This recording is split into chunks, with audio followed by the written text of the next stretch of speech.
Welcome everyone to the second stream of the day. We are celebrating like mad people tonight. This is the second show. This is the second live stream. I've never done two streams in one day. But listen, man, we're in celebration mode. And after having such a delicious stream earlier, we have to be able to discuss and celebrate like mad people galore. Come on, man. We should be celebrating like crazy people, man. Surely we can celebrate like crazy. And of course, Todd Boehly, he says Champions League 2026. So why not have another stream discussing Todd Boehly's belief that we're going to win the Champions League in 2026? Let's watch it one more time.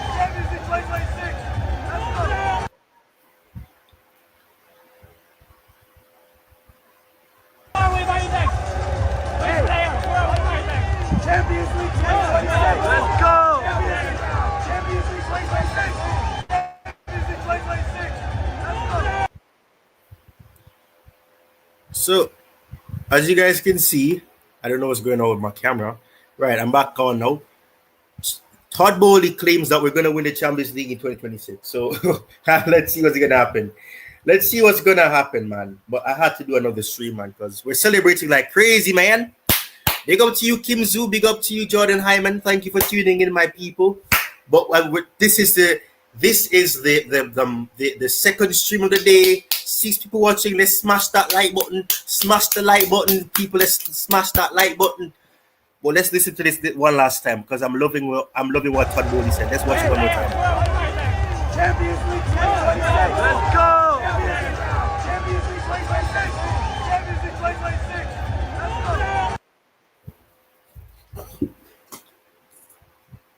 Who are we by next? Which players? Who are we by next? Champions League 2026. Let's go. Champions League 2026. Champions League 2026. Let's go. By next. Which by next? Which players? Who are we by next? Champions League 2026. Let's go. Champions League 2026. All right, so as Ronaldo would have said, I love it and I think I deserve it. UCL Champions League 2026, man. Who would say no to that, man? Who would say no to that? And Todd Boehly, you could see. You see, this is the celebration that he did. If you see the thumbnail, this is how it looks, man. We are going to win the Champions League 2026. You can clip this. I don't care. We're winning the Champions League, man. We're in the Champions League. I don't care what anybody else to say. We're winning the Champions League. We are winning the Champions League. I don't care.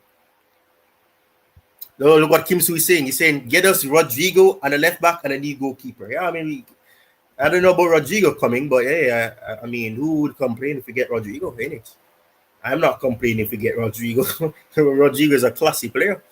But are we going to get him? Would he come to Chelsea? Would he take a pay cut or not pay cut? Would he be willing to take a 180,000 a week contract? Wages. I'm probably drunk right now.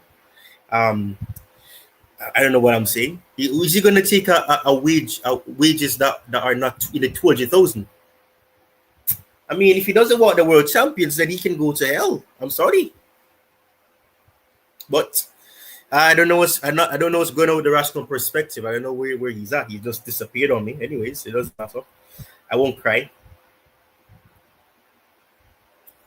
But big up to you, Kim Soo. You missed the earlier stream. You can always go check it out, Kim Soo. Thank you for tuning in this night for you, perhaps.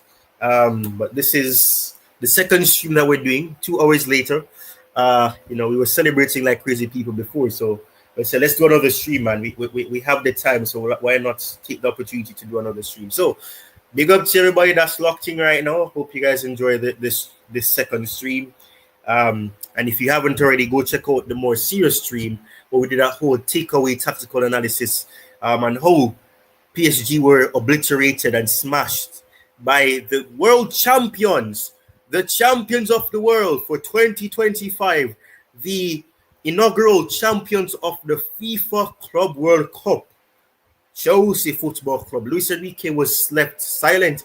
He had to resort to smacking our players down on the ground to try to deal with his denial and the grief and all that pain of not winning the Club World Cup.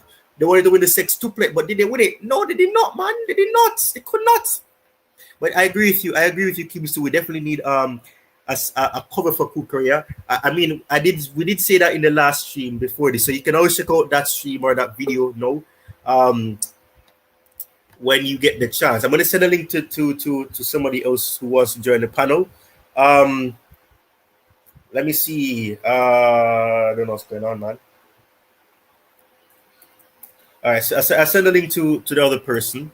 Let's see what's going to happen here.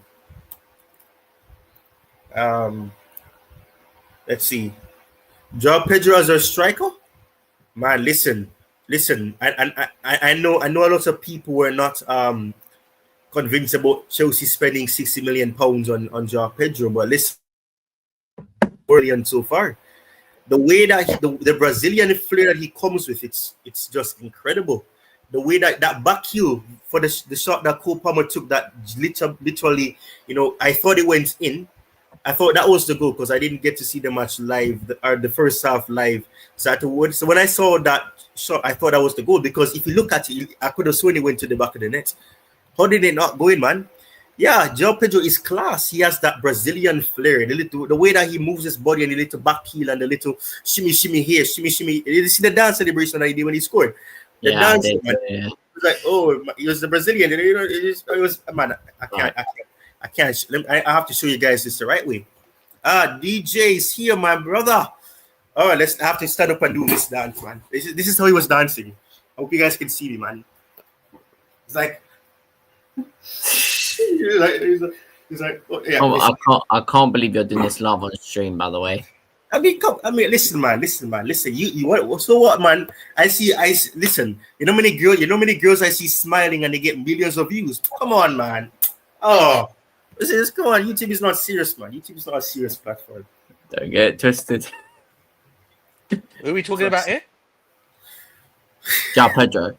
Oh, Joao Pedro. Oh, yeah. That's why I was doing the dance. When he scored, he did that dance. Oh, mate, he done that. That was Ronaldinho's dance, bruv. People forget Ronaldinho did that dance. Remember Ronaldinho?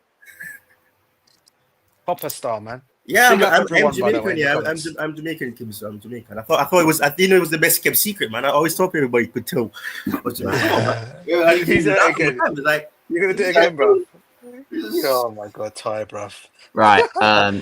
Yeah, Ty. I just wanted to come on and say, Todd Boehly, he wants the Champions League. Clearly, he does. Yeah. Let me play the video one more time, because I've been playing it on stop. Let's see. This is what he said.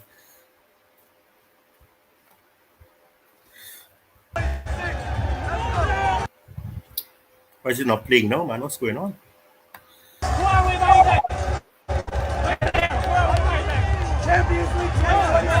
He was glitching out. No, man. I don't know what's going on. He was working perfectly fine.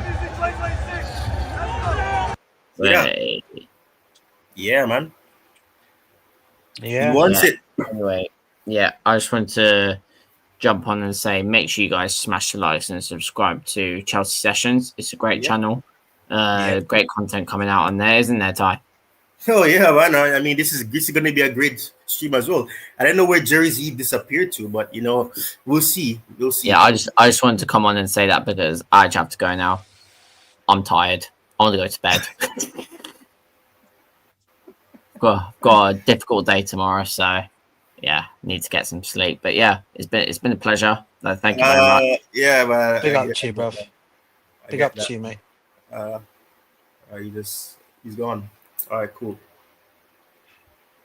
Nah, listen, Ty. I said like we said, and obviously those. It's interesting that they showed that thing of Todd Boehly saying what he wants. He wants the Champions League next year. Listen, he said it with his own mouth. If that's what this is what we're hoping this is what we're hoping he wants.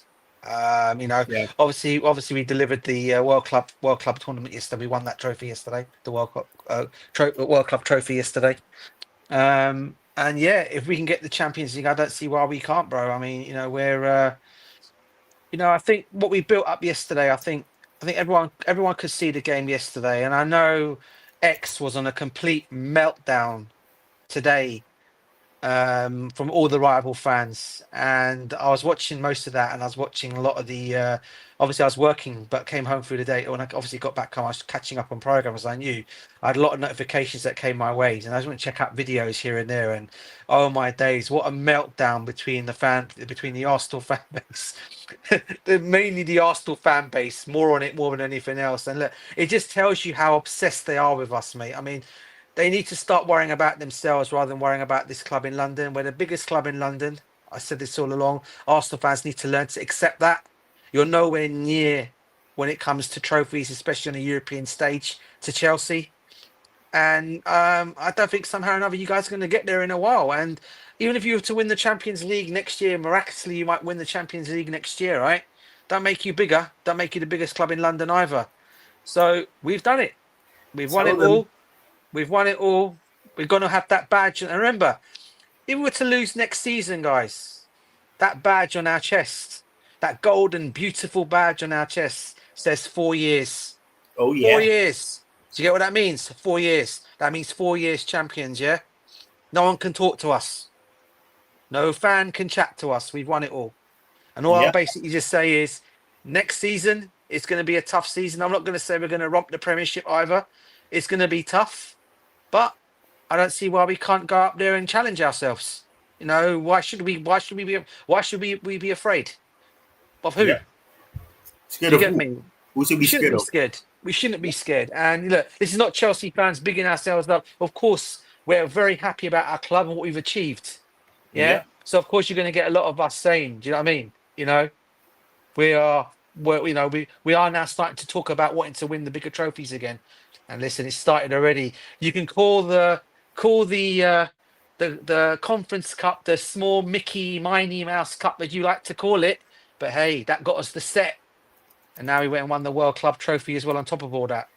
Look at that! Come Isn't on. this really just a lovely face, man? What can we say, bruv? What can we say? Isn't this just a lovely face to look at, man? Look at that! Look at that celebration! Oh, brilliant celebration, mate! Todd Boehly. Yeah. Oh my God. And if he can deliver us the Champions League next season, mate, like Kimzo said in the comments, big up to you, bro. Yeah. Go and get us Rodrygo, man.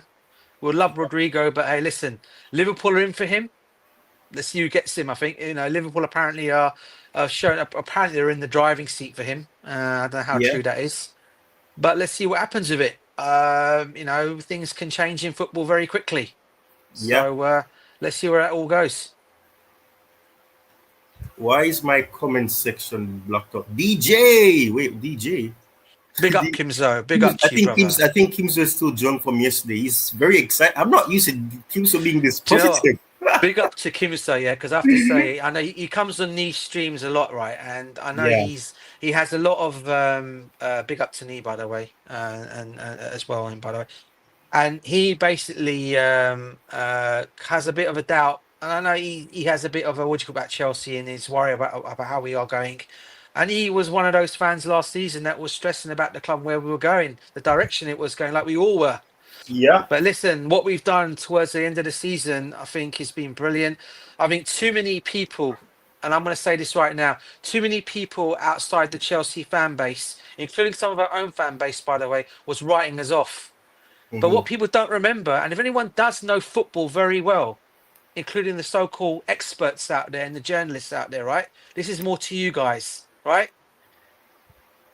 Chelsea always turn up in finals, especially European finals. Oh, so you write us off at your peril. Yeah. And we did exactly what we did yesterday. We absolutely destroyed PSG in that first half. And do you know what that means, to actually destroy a team that's just won the Champions League? You guys can go on about saying, yeah, Chelsea Conference Cup champions, yeah. The lowest tournament of ever, the lowest European trophy. At the end of the day, we've won it. Don't matter. We can be the underdog. But we've been down this avenue before, haven't we? 2012, Bayern Munich. 2021, Manchester City. Baku, Arsenal. Remind you, Arsenal fans of that one. We all know what happened there. Mr. Oliver Giroud, former player of yours, smashed your team, didn't he? So, yeah, give it to us all you like, man. But we're here now. We're here to take it all. You guys want to throw it at us? Just remember one thing before you come at the fans, Chelsea and the fan base and all the football club. Just remember 4 years. That number again, 4 years. Remember that number, 4. That's all I'm going to say on that one. But hey, listen, we're happy as Chelsea fans with what we've achieved. So anyone saying, Chelsea fans are getting over the top. No, we're not. We've achieved what no other club has done in the world. We've won every single trophy that you can name in a book now. And now we're going to try and do it all over again, going back for the Premiership next season, hopefully, and other domestic cups. Perhaps possibly in the Champions League. And who should we be afraid of next season? I think we've shown it all, haven't we? We shouldn't be afraid. So any fans that are going to come at us today, look back on this stream. You come cussing towards me and Ty, all you guys like. You can cuss us, throw whatever you want at us. But it's going to be this. We are champions of the world for 4 years. Just ring that in your ears. Ring that in your ears before you start your cussing. Let me try my best that they can feel it more where it hurts. Maybe 4 years they don't understand. Maybe let me address them in their language. 1,460 days that you will have to suffer. Oh my days. Of this for 4 years, man. 4 years. And listen, one thing, Jerry, right? What I'll also say is, forget about the 4 years here. Okay, that's just bonus on top here. I call it like the cherry on the cake. Yeah. What I will say one thing, right? Even before we won this trophy yesterday, we've done it all in Europe. Arsenal, you can't even look at us. And I'm going to Arsenal fans in particular because you guys have gone on complete meltdown today.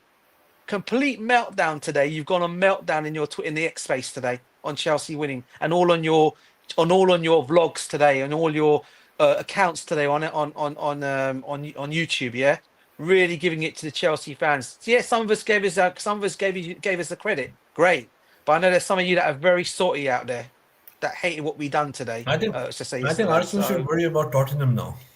Huh? Arsenal should start worrying about Tottenham because that's where they're heading, right? Yeah, spot on.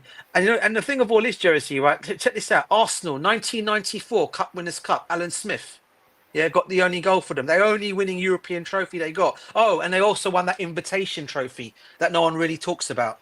Yeah, it means nothing. Yeah, but the 1994 Cup Winners' Cup, well, Chelsea done that anyway. We've done that in 1971, and then we've done it again under Gianluca Vialli when he was our manager.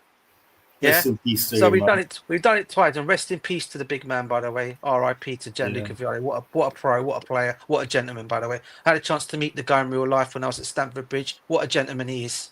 Going and watching their games. What a guy he is. I'll tell you that right now. And what I'll say to you guys is this: any of you fans now want to come at us, especially as I said, the Arsenal, because they're the ones that are throwing it at us. Even your Tottenham, even your rivals, Tottenham, have got more European pedigree than you guys have, and that's saying something, mate. That's bad on you guys. So what I've got to suggest you do is, rather than talk about Chelsea as you guys always do, don't talk about Tottenham, man, because they're your next. They should be the teams you guys should be watching out for next season. Yeah, I mean, especially in the European stage. They have a better coach than Arteta. Let's face it, they got a better coach in Thomas Frank. Even worse.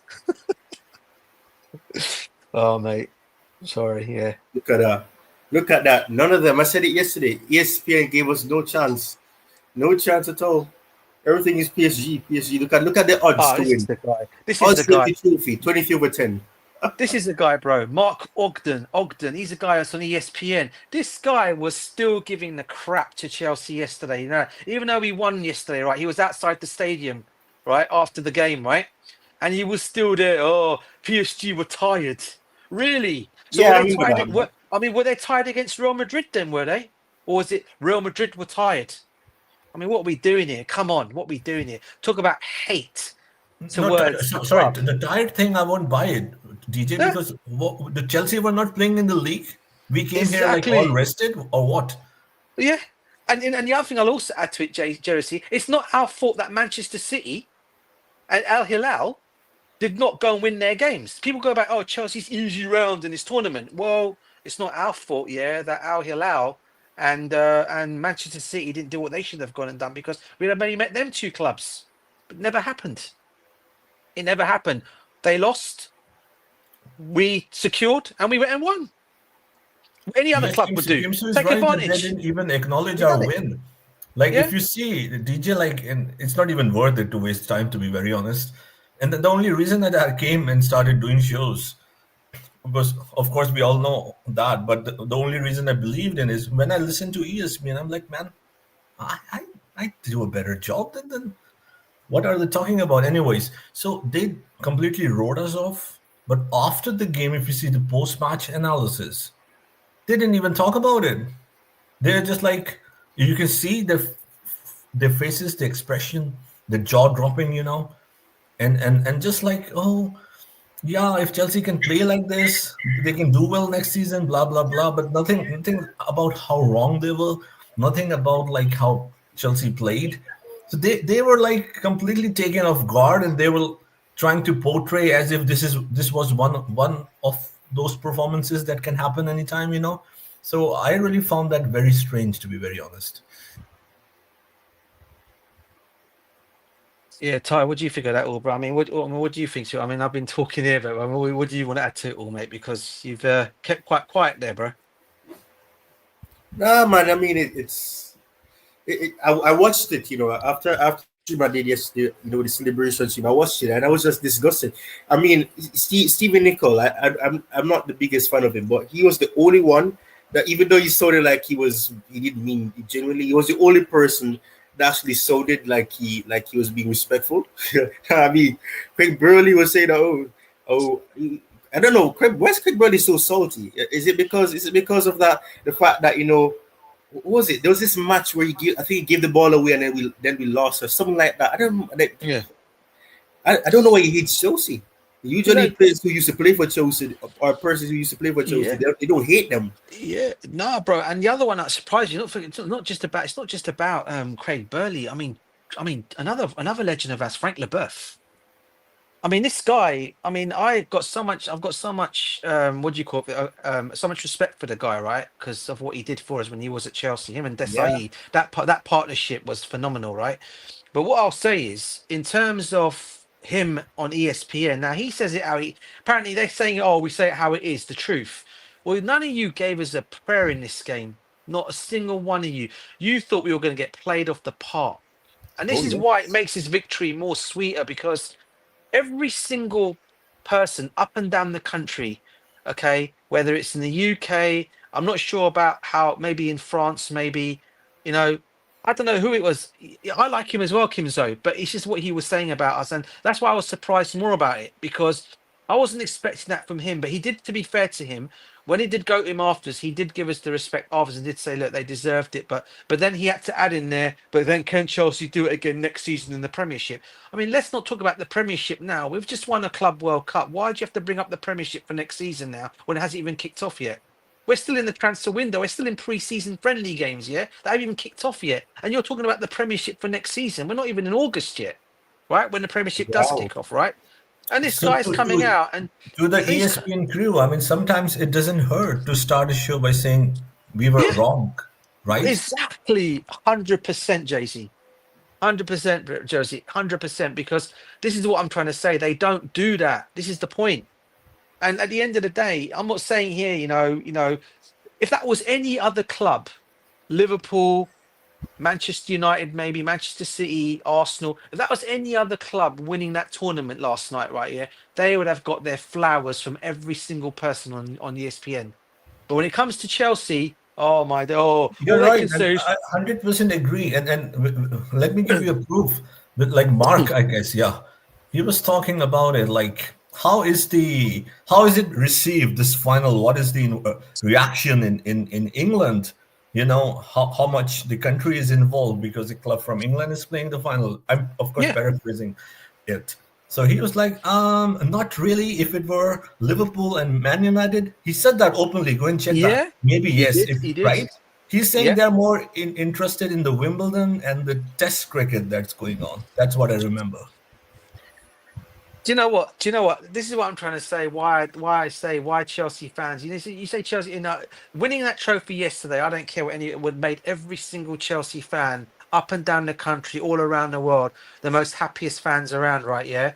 Okay. But yet you got obviously you got the haters that are going to hate because they have to because they're rival fans. You expect that, right? But when you got the so-called football experts, even though they've played with former clubs and they've never played for Chelsea before, you surely give credit where credit is due. The first thing you can always start off your show by saying, "Congratulations to Chelsea, well done, we got it wrong." Nah, they had to find something, just something to use to make or try to make an excuse of how we won that game. And you know what the worst one of all was? This Mark Ogden, who I've lost so much respect for because he talks so much crap on ESPN being a journalist, yeah? Right? Okay, yeah. This guy's coming out and saying, "Oh, but PSG were tired." Oh, really? Really? They were tired, were they? Oh wait, but that's the thing. But they're tired, but yet they were gonna mop the carpet floor with us, right? No, Yeah, and so exactly. what were we doing then for the past 1 year? Like, were we Oh, on a man. holiday? Were No, we in the island of Thailand and getting the world renowned massage? What were they really talking about? I don't know. I do the worst. I do the funniest thing of all is Jersey and Ty. We played the same amount of games as they did for the whole season, and they're saying that they're the tired ones. What are we doing here? I mean, come on. And it's like Wolfie said yesterday. Did their match get delayed for 2 hours and have to be going in and going on the bicycles? I mean, in all fairness, tired.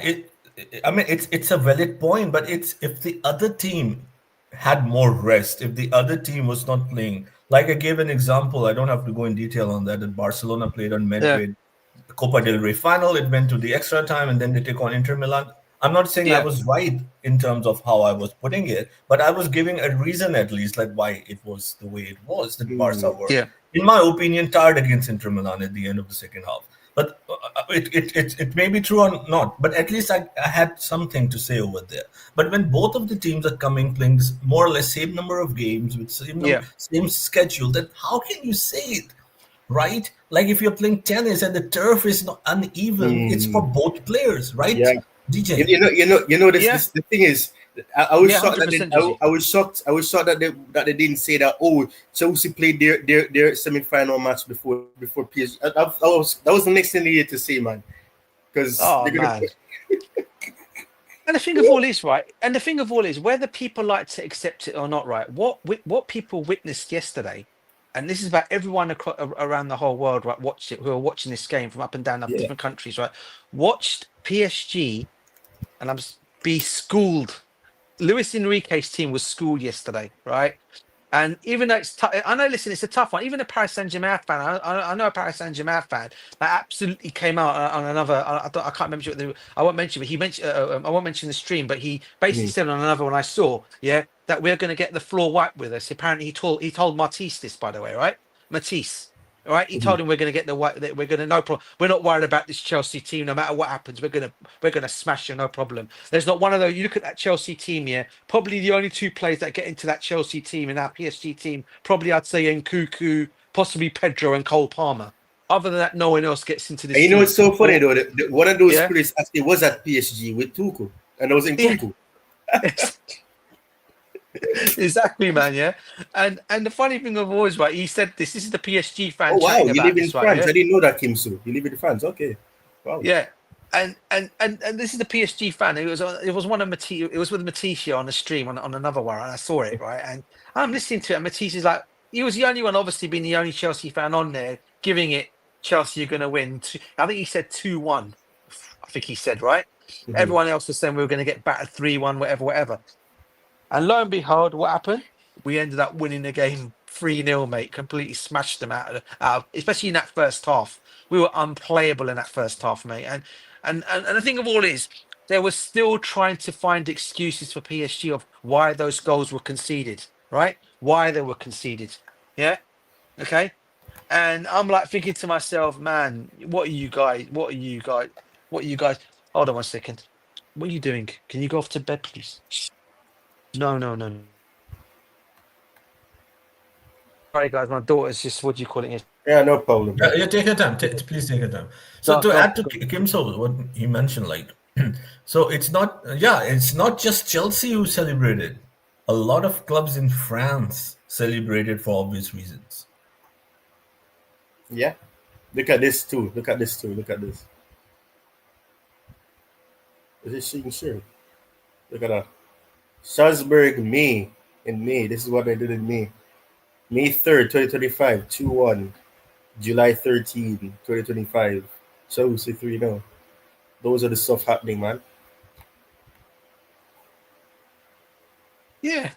And as I said, bro, we had no, and look, listen, at the end of the day, every single one of them people on this year, including Julian Laurens, who's a massive PSG fan, by the way, saw his team absolutely get battered yesterday. And you know, The funny and, thing is, at least he was fair. At least his prediction was a bit fair. yeah. But the rest of them, I mean, Yeah, I mean, he's Parisian, but don't forget that he also supports Arsenal. he's an should Arsenal remember fan. that. Yeah. Of course, so it hurt him even more. The fact that that his team, his team that's suffering in London have not like got anywhere near this kind of competition. Anyway, that's a conversation for another day. But still, at the end of the day, we done well. And listen, whatever people want to say about us, you can talk about the money. And all I was getting told yesterday was when we did win it. Oh, well, with 1.6 billion spent, should have gone and done that. Not really, because if you think about it, people, Chelsea and both PSG had the youngest teams in the competition. And we always get told, you don't win anything with kids. Well, really? I think we showed that yesterday that you actually do. Both clubs have actually showed this season you can actually win with kids. Paris Saint-Germain did that in the Champions League. And big up to them for doing that. And then we done it on the world stage yesterday against them in a World Club tournament, as well as doing it in the Conference Cup. Yeah. So when people say you can't win things with kids, I actually have to say you can, but you do need experience still. But yesterday, how that team played yesterday was absolutely brilliant. And this is why I said today, fans will come at us for a long time now. I mean, fans already having the thing of, oh, it's going to be 4 years. We have to part with this with the badge. And well, of course it is. Any other club, that was Paris Saint-Germain. They'll be saying the same thing in France. And they'll be telling that to the other clubs as well. 4 years we could be telling you this. It just happened to be Chelsea. And what makes it even more sweeter, Ty? And JC, this is the first of this competition, right? We can go down as the first to win it. So whoever wins it after this now, whoever wins it now, it don't matter after this. But we'll go down as history as the first team to ever win this. 100%. We showed everyone the way. Yeah, exactly. Let's take a 10 minutes intermission with this video about Todd Boehly. I think it's something that I'm gonna do a little promotion here. Where's the video? All right, I need to speak about this Nicholas Jackson thing too. But this. Man, this picture looks like new Hollywood movie, man. The cover of a new movie. Ty, is that something that's breaking now? That news. No, it's from a name synonymous with billion-dollar deals, sports empires, and more recently, the roller coaster ownership of Chelsea Football Club. From humble beginnings to the boardrooms of global finance, Boehly's journey is one of ambition, risk, and controversy. But who is the man behind the money, and why do some Chelsea fans want him out?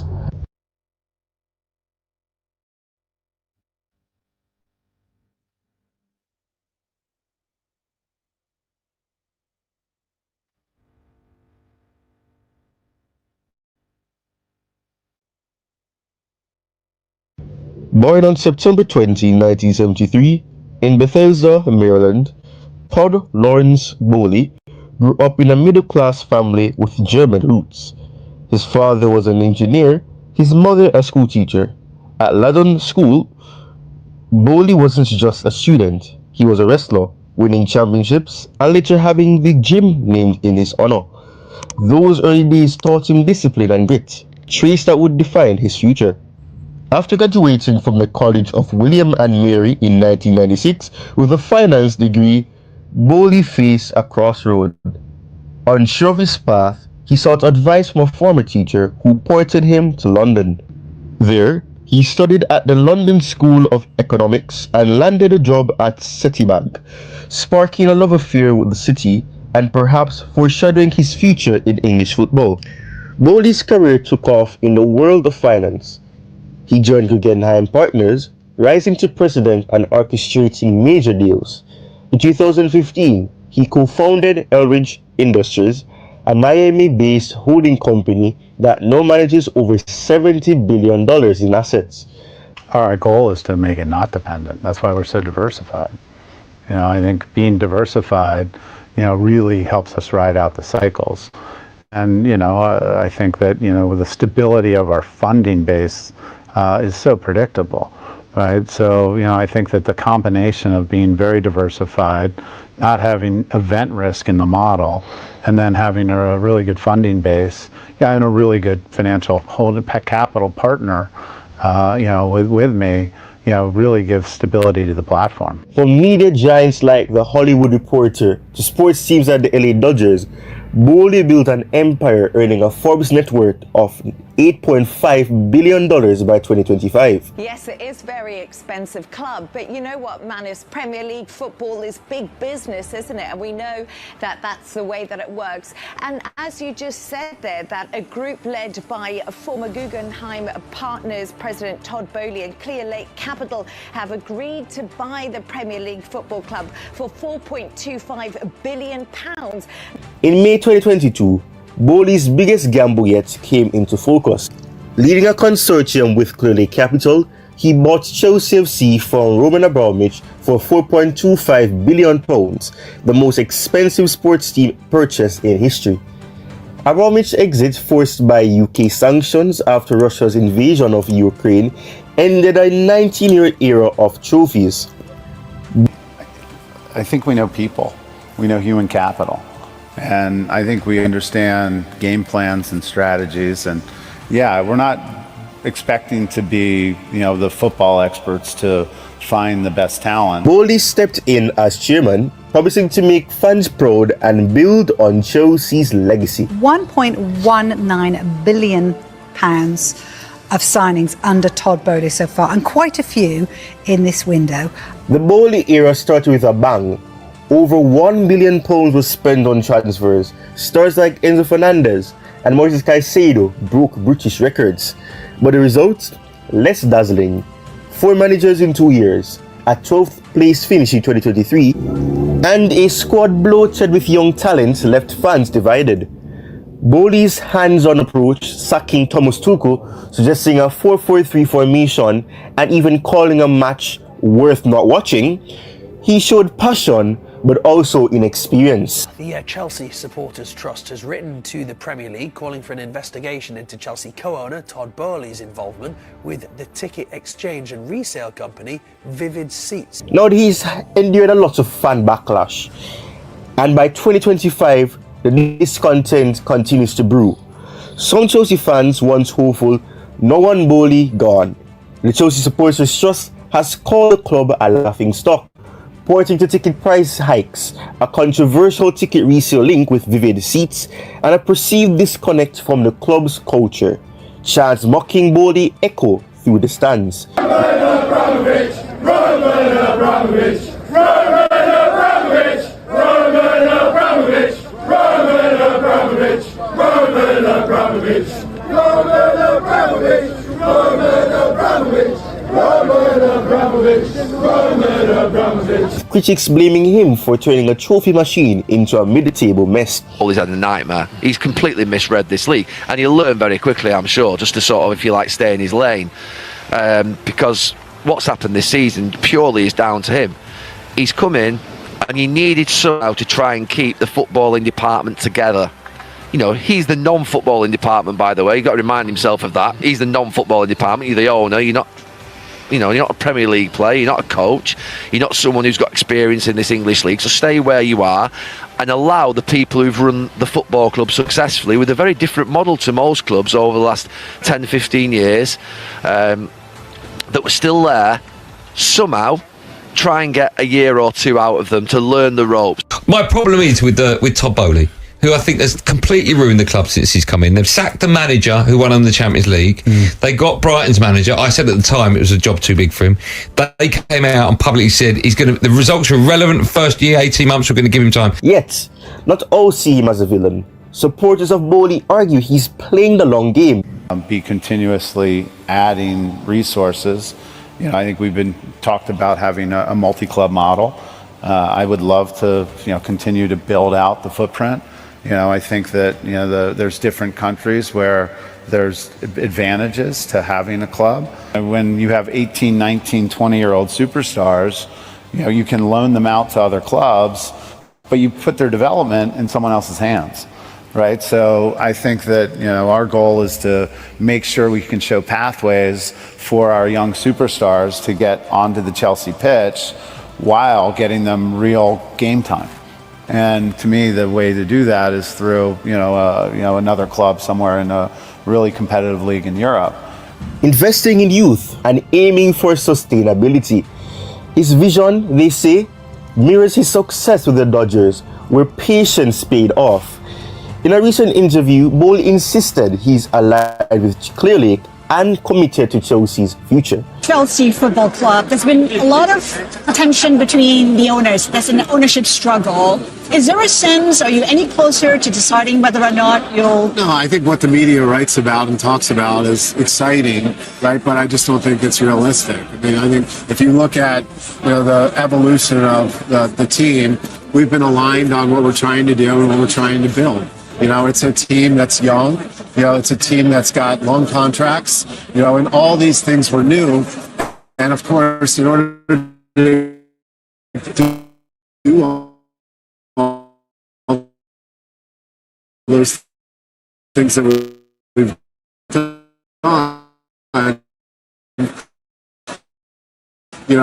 it's obviously because we're aligned.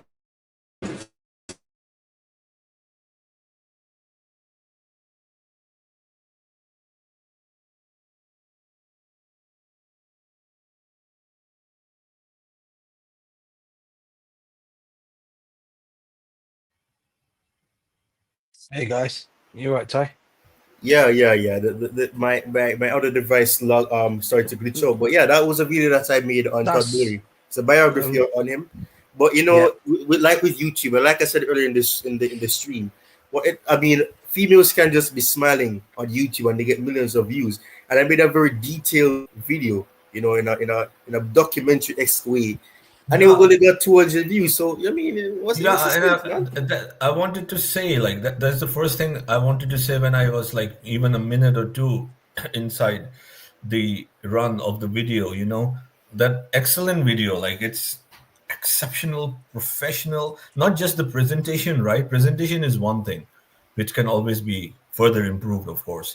But the thing is how you took everything and put it together. If you know how it works, what you have to present, every step matters, right? You can access is there, everyone has the access, but you took out most important pieces and put them together as a puzzle, and that was such a beautiful presentation. Of course, it takes a lot of time to cut, edit, and everything. So remarkable work. It gives me the goosebumps. I'm like, wow, what a presentation, at the highest level. And just a quick minute. Secondly, I have to say that, right? Gary Neville is considered the main pundit in the whole of UK for football and is the face of Sky Sports. But I would like to make an appeal and a request to Sky that they should consider sacking him. He gets a lot of things wrong and is often way off in his assessments. Thank you. Excellent presentation, by the way, excellent video on what you did there, Ty, for that. Obviously some of the, forget about the bits that cancelled towards you. I think everyone got the gist of everything you put on there. Yeah. It's really, really good. Really good research and analysis as you always do on these kind of videos, mate. So well done to you on that one. The only one thing that was missing from that video, and it's interesting that Jersey was talking about Gary Neville. I would actually prefer if it was actually what's his name, Jamie Carragher, mate. I mean, if he's one guy, I like to just give the kick to, yeah, because he talks so much crap. Yeah, sorry to be saying that in your thing, right? Yeah, when he talks about Chelsea, it's ridiculous, right? Okay, he talks so much nonsense. Oh, if I was every other player in the league, don't sign for Chelsea. Remember that message he gave some time back about players not signing for Chelsea? Well, listen, bro. Yeah, it's a shame he's the only one that wasn't missing from that because he'd have been the one that been kicked out of there. Yeah, because the guy talks so much nonsense. But yeah, I mean, look, onwards and upwards for us, as I said. Hopefully it's the start of more trophies to come. It's the second one now. In fact, it's the second one under this Todd Boehly reign. As I said, whatever you want to say, Roman still remains for me the best owner in the world. I'll still say that. But obviously Todd Boehly's now starting to come into his own. Okay. And we're starting to maybe see some fruits of it all now. Just hopefully now he'll take us to he'll give us the players that winners. And apparently I'm reading today, in fact, some news just came out that apparently Chelsea there's conversations going on the board at the moment about signing an ex centre back. So let's see what happens there. And apparently, according to Carve Colasar, the one who comes on Sky Sports, apparently the Chelsea ownership or the whole of Chelsea have apparently told the players that don't take winning this competition for whatever. Yeah, concentrate on for next season. So in other words, don't enjoy it. This is Sky mainly basically trying to say, now that you've gone and won the trophy, don't try and sit on your laurels and not try and win something next season. I don't think somehow or another all at Chelsea will be telling the players not to go and enjoy what they've done, what they've achieved yesterday. So once again, this is Sky just being, as they always are, hatred towards our football club, as they always are.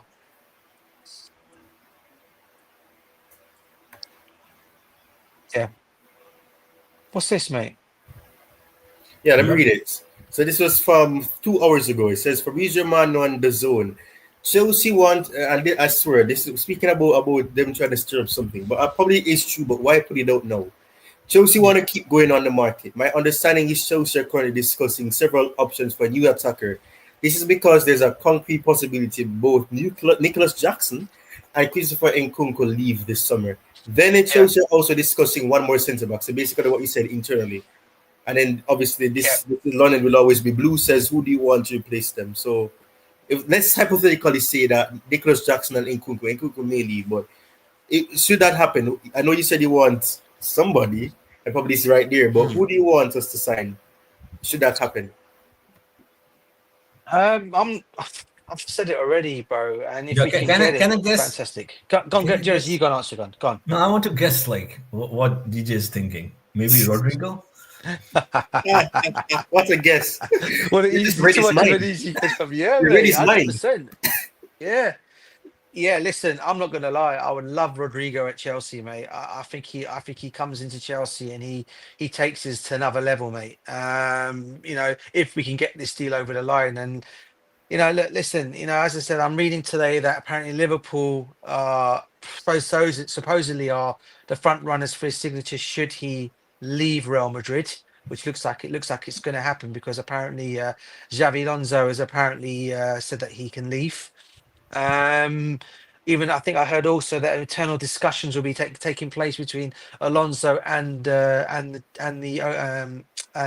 chairman of or the owner of Real Madrid of who players are coming and what players can leave. And it looks like Xabi Alonso has given the blessing. It seems he was always going to give the blessing for Rodrygo to leave. Now, I think the reason why I think Liverpool are thinking they're going to get this deal done easily for, obviously the club that they are, fair enough. But I also think because Xabi Alonso, being their former player, probably thinks they're going to get this deal quicker. Probably he'll probably say to him to go to Liverpool. Yeah. But hopefully we can do something. And look, listen, they said they're going to put the money down and they'll put the wages out for one player. Maybe he could be the guy. And let's be real here. He's actually come out and said, Rodrygo, he'd rather stay in Europe, take a pay cut, than go to the Saudi League. So that tells you everything you need to know. If we can do that, and what's he on at Real Madrid? I think he was on what? Was it 300,000? Was it 300,000 a week? Maybe even it might be on there. I think it's less than that. I think it was less than 200. I think it was like 180,000. Well, there you go. If we're willing to give that kind of money, bro, 180,000 to 200,000, my understanding is to Jadon Sancho, right? Why can't we not do it for Rodrygo? Oh no, my bad. Makes simple He's sense. earning 240. My bad. Oh my god, that's How a much? very massive. That's a Steve Harvey moment. 240,000. Yeah. Oh my lord. I mean, even that, if he's willing to take, say, 40,000 pay cut, why not? We can up it to 200,000 a week for him. No problem. If he wants to stay in Europe, or if they really want to pay the salary to him, they can do that. But I think it would cause maybe a bit of an uproar because all the players have gone and won and achieved something now. So it's probably worth maybe if they can get him in at 200,000 a week. I'm sure he'll come over to Chelsea. I don't doubt that for a second. But he's not the only one I want to see come in. I want to see a centre back as well.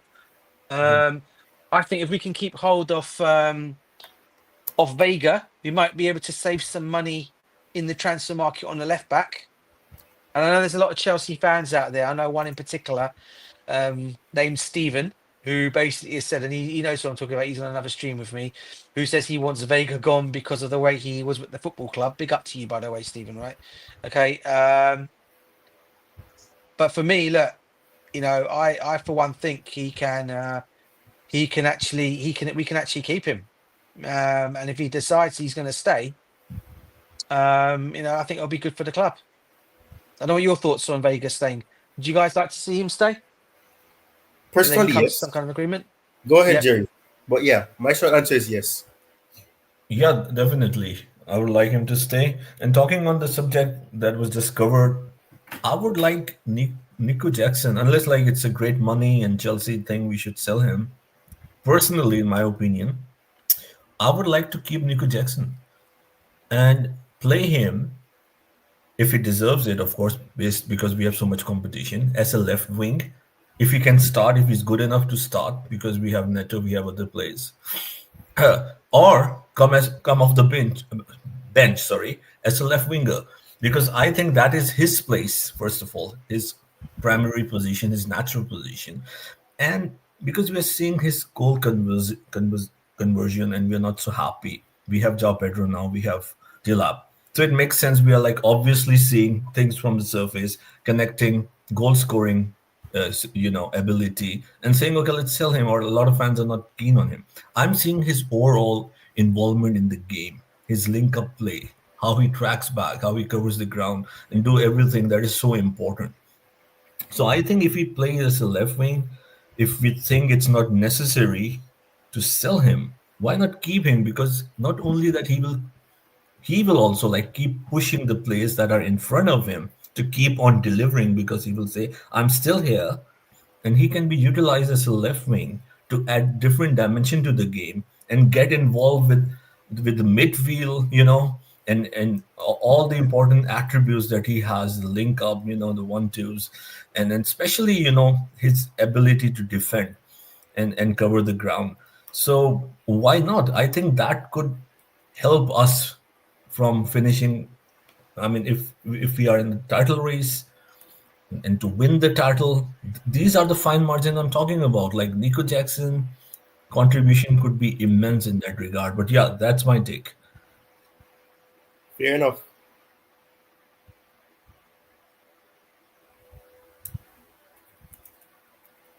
And what about you, Ty? What do you make of the what do you make of the one I said about Jackson? I'll come back to that one in a minute, Joe. So I just want to find out about what you guys think about what I said about Rodrygo. Would you guys Vega, sorry. Would you guys like Vega to stay? Yeah, as I said, my short answer is yes. I get what Stephen is saying, because and I know it was a big thing. People were saying that, because of the word choice, and people were going mad because of the word choice. He said everybody involved, because the club, congratulations to the club, but not everybody at the club participated, so you can't congratulate them because they did nothing. So the fact that because he didn't have to say anything, that's the thing, but he saw the need to come out and say that congratulations to everyone involved in winning the Club World Cup. So, and he put a blue heart. He didn't. If he had just put congratulations to everybody who involved, then that would have probably given. But he put a blue heart, showing that the intent was perhaps not to be disrespectful, because he didn't have to do it, as I said. And I get it, the way he went about it, saying that he wants to be played as a centre back. fine, I get that's something that I don't condone. But he's a young player. Let's not forget he's very young, and and as much as people say you don't want any attitude problems, and I do say this the same, so I can't be inconsistent because I said the same for Madueke and his attitude. It's not like he's come out and he's been disrespectful about the club. You can correct me if I'm wrong. I don't know if he's come out and said that, oh, things he's talking bad about Chelsea. I could be wrong. No, he hasn't. No. So, yeah, and I mean, he's around my age group as well. So, I mean, he's young, naive, he still can get better. And in terms of mentality wise, because he's a very good player. He did well at Juventus, but, due to circumstances, they didn't keep him. So, I mean, but there's a lot of interest in him, so I don't know if we're going to keep him, but I would keep him rather than buying another player. But I would love to get Joel Hachu or Hachu. I don't know the pronounce his last name. I still don't know the pronunciation. Hachu. I don't. Yeah. So. Yeah, but if we don't keep him, then fine. I just wanted to share this about the apology because of course, this person, London will always be blue, was saying that apology to the owners, for not backing the project, which is fine. I think I've been in the same boat as well. I don't know if you guys can see it, but this is what it says. So I've been very critical about this ownership, and rightly so some of the time. Yeah, that's true. We were at an elite level when they took over, and elite level is debatable because when all of that happened, the Lukaku thing, the Lakaka, oh my gosh, thing happened months before, and then fine, we won the Club World Cup. Funny enough, it says all come back circle. That's crazy. The last normal thing that happened to Chelsea 2021 was winning the Club World Cup against Palmeiras, and then it all comes circle. The one with the second trophy is the Club World Cup. Well, the Intercontinental Cup. You won that. Wow, that sounds like wrestling. Intercontinental Cup. Yeah, it does. Intercontinental Championship, bro, isn't it? Yeah, man. Yeah, mate. Yeah. So many trophies, man. The Cup World Cup, Super Cup, Intercontinental title, the US title, which is the Conference League equivalent, the Europa League. And the Champions League, of course, not one but two. Hello, London. Yeah, two. and multiple Premier League titles and many to come. It's just the beginning, I guess, right? Yeah. Let's not forget two Super Cups in there as well. Yeah. Definitely, I mentioned Super Cup. Yeah, two Super Cups. Yes, and of course FA Cups, Carabao Cups, so on and so forth. and the so-called trophy that everyone, the one Arsenal won in 1994. Chelsea did that as well. They won it not once but twice. 1971, 1971. yeah, 1971, and I think it was 1990. And don't forget the summer trophy, the summer preseason trophy. We also won. Oh yeah, let's not forget that 2023. There was a preseason trophy as well. Yeah, man. The summer series. I remember it. Yeah, and and like we said, well, as I said, I think that's it. I think that's all of them we've named now, isn't it? But obviously the Champions League's been brilliant twice. But I think the best one of all is, even though it wasn't the Champions League, but I'm loving it because of what Giroud done in Baku. Cup I'm talking about there, got you. Yeah, we were discussing like yesterday. So which one is your? I think Tyrone, if I remember well, you said 2012, right? Yeah, that's mine. Yeah, for me, 2012 also is my favorite to date. See, basically for me, 2012 was because I was actually in the final when I went to the final to watch it. Went to Munich with my dad. The thing I look when I look at the highlight, I saw you in the I was in Munich with my dad. We decided to go to Germany for 1 week, and we went to see the champ. It was just great to see my team lift that trophy. I can't say what it felt like watching my team win that trophy live and watching them play and do that in that rain that day when they won it. Unbelievable, mate. Absolutely unbelievable. I mean, and the country that I should have gone to, but obviously I couldn't go, being my heritage country, Portugal, I could not go to the 2021 one because obviously COVID was there and there was no one in the stadium. I mean, no one could really travel, so I couldn't really go to that game, but obviously we won that. For me, and obviously I always say our first ever Premiership title under Jose Mourinho, that will never go. I was there as well at Stamford Bridge to see that, being a season ticket holder.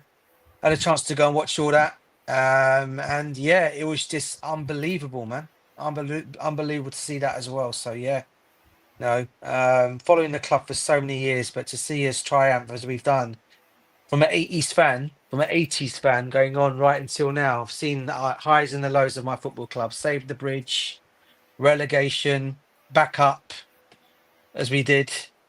You know, what grew up watching Kerry Dixon as my striker when we first started playing out at Chelsea. So yeah, I go a long way, but those wins were just excellent. And people keep saying about the Roman thing. I always like to remind people, yeah, those that don't know, and I always like to throw the money at Chelsea every time trophies are discussed.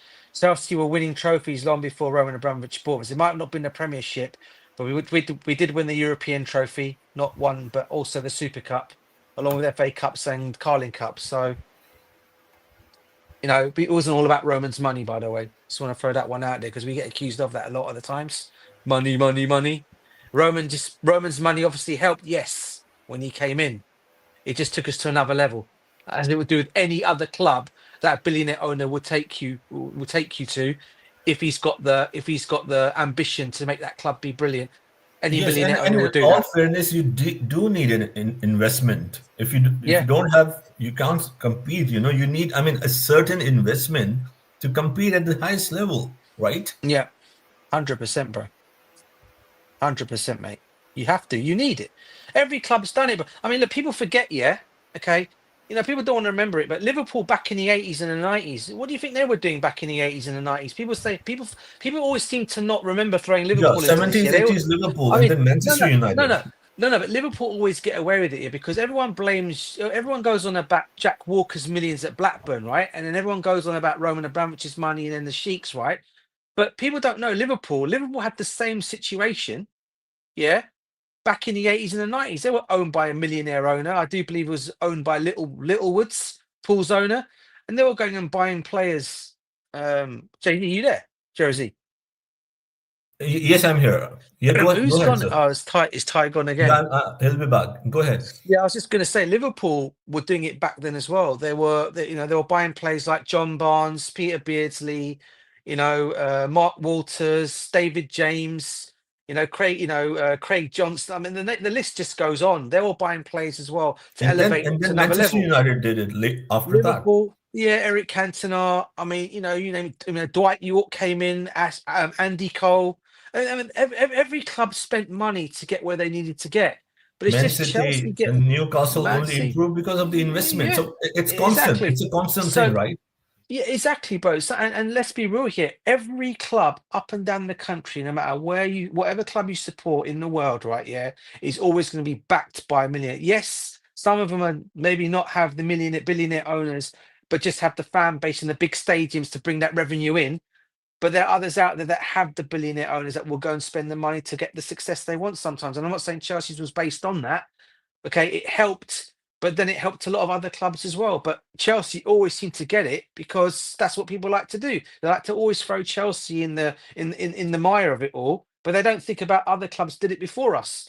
And I mentioned it, Blackburn did it, Liverpool done it before us, but that goes slowly under the bridge. It gets put under the carpet, and it's just all about Chelsea. But no one really wants to talk about them clubs, do they? Because it's all about Chelsea at the end of the day and Roman Abramovich's billions. Yeah, and the reason I'm mentioning Manchester United because I don't want to give them the flowers for a lot of success. Of course, they had a great manager. I appreciate Sir Alex as we do, but they were doing the same as well. Like it was Liverpool who dominated 70s and 80s, 90s and early 2000 till mid 2000. It was United who were buying the best players of Arsenal and then beating them. Right, that's what they were doing. Right, Yeah, throughout. I mean, yeah, exactly. And Jersey, the only difference is Jersey, right? Yeah, between what Liverpool done and what Chelsea done was Liverpool were owned by a millionaire owner, which was still money back then. Was still lots of. You could have a millionaire owner. Yeah, you're laughing. You get all the players You get all the players that are brilliant players. And back then you had, like I said, John Barnes, Peter Beardsley. Mark Walters, David James. All these names don't seem to get mentioned, and Liverpool bought them from other. And David James, I'll be real with you, Jersey, right? David James almost and should have signed for Chelsea, right? The deal was all but agreed, but because then Liverpool came with a higher offer, as Chelsea have been accused of doing over the years, came in and he went to Liverpool. Obviously, the success also helped Liverpool because of the history they've got. I'm not taking that away from them because they deserve that history because they played well to have that history. for years on end.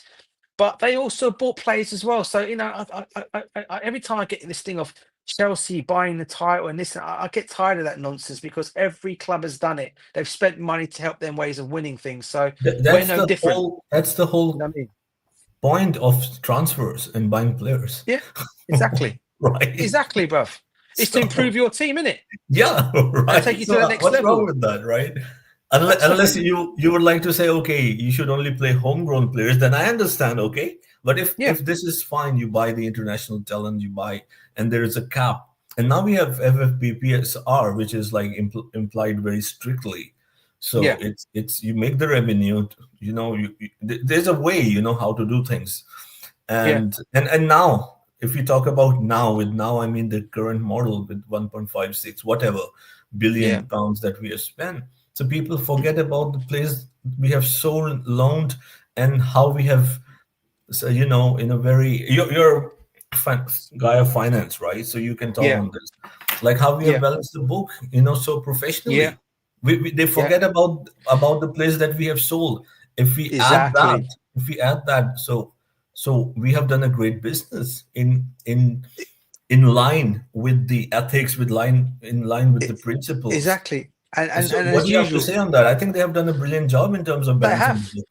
They have, bro. And what happens, Jersey, is it always does is fans don't want to think about it, because, as I said, when it comes to Chelsea spending the money, right? Yeah. All of a sudden, every fan up and down the country that are not Chelsea fans become financial experts overnight. So they know everything about what's going on all of a sudden, about the money Chelsea is spending, the net spend, gross, whatever you want to call it, right? But what they don't understand is a lot of the times Chelsea balanced the books.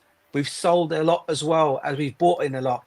But no, all of a sudden you've got the so-called financial experts from all these different clubs saying they know this about Chelsea, this and this. You know nothing, because your club does the same thing. Every other club in the country does exactly what Chelsea are doing. The difference is we found loopholes. Yes, with this ownership, they found loopholes that were there to be found and met. It's not our fault the loopholes have not been closed. It's not our fault at all. Yeah, but now they're starting to close them slowly. But at the end of the day, what I they won't did even was call them loopholes. I would say strategic thinking. Being aware of the law, being aware of the law and abiding by it and doing the business done. So that's what I'm trying to say. It was loopholes, but it was actually going by law, as you said, as you just stated it there, Josie. Yeah, they were not doing things illegal. Yeah, it was all done within the laws. Do you know what I mean? If they just found when I say loophole, they just found a way around it all. That was all. Yeah, no. What you said was right. To the fans who would like even to use this word and how do we come back to Chelsea, the loophole? Yeah. So I was thinking not to give them even a reason to even doubt, right? Well, because let's be real here, bro. I said it all along, Jersey, right? Every owner up and down the country, including Roman himself, every owner up and down the country, wherever they're from, and I'm not nationalizing here, I'm saying everyone, have all got skeletons in the cupboard. They've all got issues. They've all got crooked ways about them. It's facts of life. It's not nonsense. It's true. But as long as they're abiding by the rules and everything is okay, then that's fine. But no, Chelsea get accused of this and that and that. What about Manchester City's 117 charges? We still haven't heard anything about that. Nothing on that one. Not that I'm trying to call it here, but people want to throw in Chelsea all the time. Yeah, that's what I'm saying. Because if you see they spent the team that in 2023, like when we cleared this space, how much money did we make from selling the players, from loaning the players to the Saudi deals? You can all say, we got the easy way, but we did it, right? No. So what's the point? Now look at the money we have from the Club World Cup. Okay, we are lucky, fine. That's what people will say. The sale of Medway, so on and so forth. So what's the issue, right? It's called business ethics, mate. And this is and Todd Boehly and co have found it. They found a way of selling the players to the Saudi League, to these top players that we got rid of, and they went and bought them for top money and got them on big wages. That's why all these players have gone there. I mean, Tottenham fans would complain. I can understand, because they do have money, but they never spend anything. So it's not our fault. Go and protest at N7, Levy out, because he's not spending anything. So what can we do about it, right? It's spot on, bro. And like I said, MJ, every club, every owner whether Liverpool want fans or anyway, they say, oh, we're all owners are crooks, if that's what you want to call them. Yeah. So I'm not saying my club, mine are not. Yeah, everyone is. And as I said, it all gets washed out later on. And what they call that about not washing your laundry or in the public area domain or something like that. Dirty laundry in the public domain or something like I that. think we are a heel That all club. comes up, Seriously, mate. like it's I mean, the villains, the heels Yeah. in English football, right? Chelsea is Yeah. a heel club. Like that's what the fans, the media perceive of us. And I don't know. It has to do. I don't know. You can go a long way. I don't know, from the 70s, 80s, even the 90s. But I would say it has to do, of course, with the takeover. And not only that, with Mourinho coming in, his personality, his aura. So no one liked us. The rival fans didn't like us from that point on. Oh, they couldn't. Bro, we've been hated. We've been hated for many years. Let me tell you this right now. Even though we were not winning as much, even back then, we were a threat to every other team. They didn't like us. So they were trying to find ways of hating our football club. It's been like this forever with Chelsea, mate. I mean, 80s, we got a lot of crap in the 80s. A lot followed into the 90s. It's all followed us everywhere, mate. And to be fair, to be honest with you, some of it I can understand why, because back in the 80s and the old 90s, unfortunately there was a lot of racism around Chelsea football ground. I'm not going to lie and say there was. Okay, I can still remember this day, the first ever black player to get racially abused. Paul Cannavale, spot on. Wasn't nice to hear. Yeah, and I remember when I went to one of the games, and my dad told me, and when I heard it, obviously me and my brother were young, but hearing it, and my dad said, "I'm not going to repeat what they're saying because I don't want you guys to learn that kind of language." So my dad knew what they were saying, and it wasn't very nice. So yeah, I mean, it's like I said, but obviously Ken Bates took that out of the game over the years, and then obviously we brought it back sometimes, even under the Roman Abramovich era, they brought some of it back sometimes again. We all know, I'm not going to mention his name, but one of our most famous players got done for it as well. I'm not going to mention his name, but we all know how that all panned out. So listen, it's what it is, but we've learned from that, but we've come a long way in terms of success on the pitch. However, we've been brilliant. And yes, we've got, we've had the money, yes, but you have to also make those things work. You bring them players in. You can't just chuck a whole load of them players in your team, regardless of how brilliant they are, and say, okay, go win me a Premiership title. You still have to train them players to go and do that and play the Chelsea way of playing. Do you know what I mean? So it's not all about just buying players, as I said. But like I said, every club has done it, and every club has brought these players in as well to help them achieve their goals. It's that Chelsea get it all the time on their head more than anybody else, which I don't understand why. 100%. But look at this, man. Look at this. Can you imagine? Oh, look at that, man. Look at that. We have recuperated what we spent. Oh, man, geez, man. I mean, and all I've read today as well, all it was about was the money, and all I'm hearing is the money Chelsea have earned from this competition, right? Brilliant, the money's been excellent, but what about what Chelsea have won?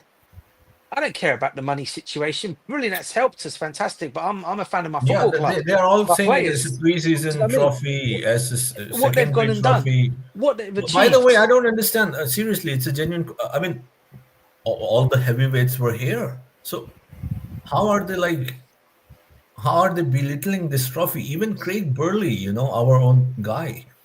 He said on he's not our own guy, man. He played for us, though, of course. So he said, I'm belittling the trophy. He said that. He said that. I'm doing that because it's a preseason trophy. I don't understand that. Of course, I would rate Champions League as the best, to be very honest. But after that, it's the World Cup, especially this new version. We had City, Inter Milan, Juventus, Bayern Munich, PSG, Real Madrid, Chelsea. The only thing that I hate about is that teams that Liverpool weren't in it. Liverpool and Barcelona are two teams, notable teams that were missing. But how is this like a plastic trophy, DJ? Like, do you get the philosophy of the mainstream? No, mate. It's just jealousy, bruv. That's all it comes down to. I mean, let me tell you this right now. In 2029, if Chelsea not in this competition in 2029, right? Okay, I guarantee you watch whoever clubs from if say for example, Man City are back in there, Liverpool are say back in there, and so you watch how they're going to hype up the competition in 4 years' time. because those two clubs are in it. They're going to hype it up more than anything else because that's what they do. That's exactly what they do. They've got such a bias towards Chelsea. So the World Cup is also. So we should not acknowledge the World Cup in 26 because it's in June and July. What's the difference then?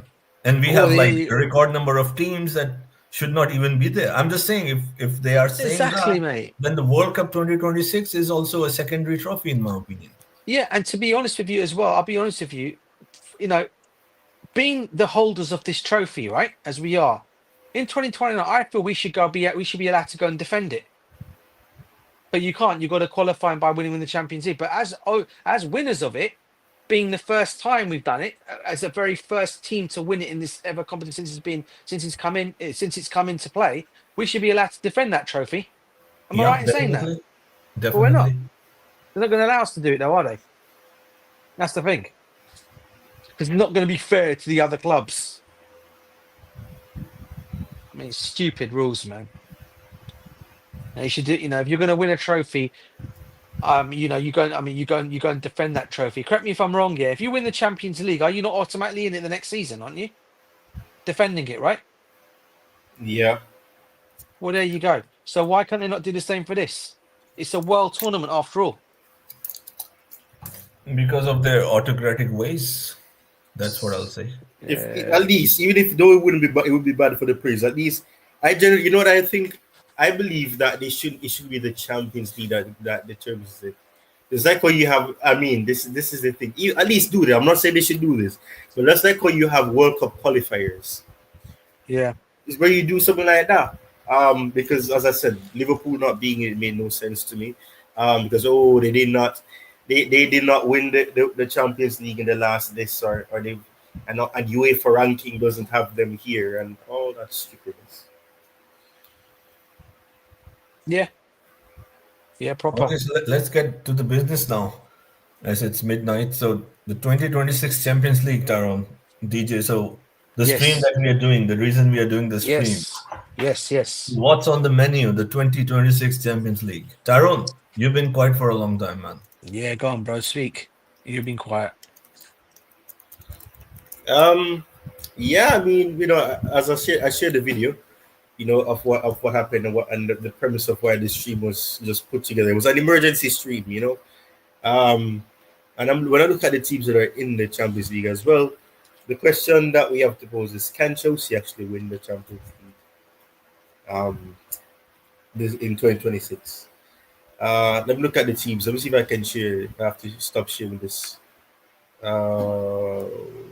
This is different from what I used to use. But yeah, as I said, you know, the teams are in it. It's very interesting because you know it's going to be similar to the Club World Cup in terms of the teams that are going to be in it. The only difference is that of course you're not going to have the African teams and all of that. But you do have teams like Atalanta who are going to be in it. Arsenal, Galatasaray, Turkish clubs. I don't know what's wrong with this thing. This thing's not loading up. Okay, no, it's back. Let me bring this back up. Okay, good. I think it should be back up now. So as you can see, Ajax, Arsenal. Are you guys seeing the screen?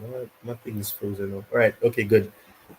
So Ajax, Arsenal, there's Atalanta, Athletic Bilbao. Is that Bilbao or Athletic Club? Whatever it is. It's Bilbao, bro. Yeah. But it's not going down, man. What's going on? Atletico Madrid, Borussia Dortmund, FC Barcelona, Bayern Munich, Chelsea, Frankfurt, Galatasaray, Inter Milan, Juventus, Leverkusen, Liverpool, Man City, Marseille, Monaco, Napoli, Newcastle, Olympiacos, Paris, PSV, Real Madrid, Slavia Praha, Sporting CP, Tottenham, Union SG, oh interesting, from Belgium, Villarreal, and then you have the playoffs, which is FC Basel. You have Body Glimt, who's always in and around either the Europa League. Were they in the conference or in the Europa League?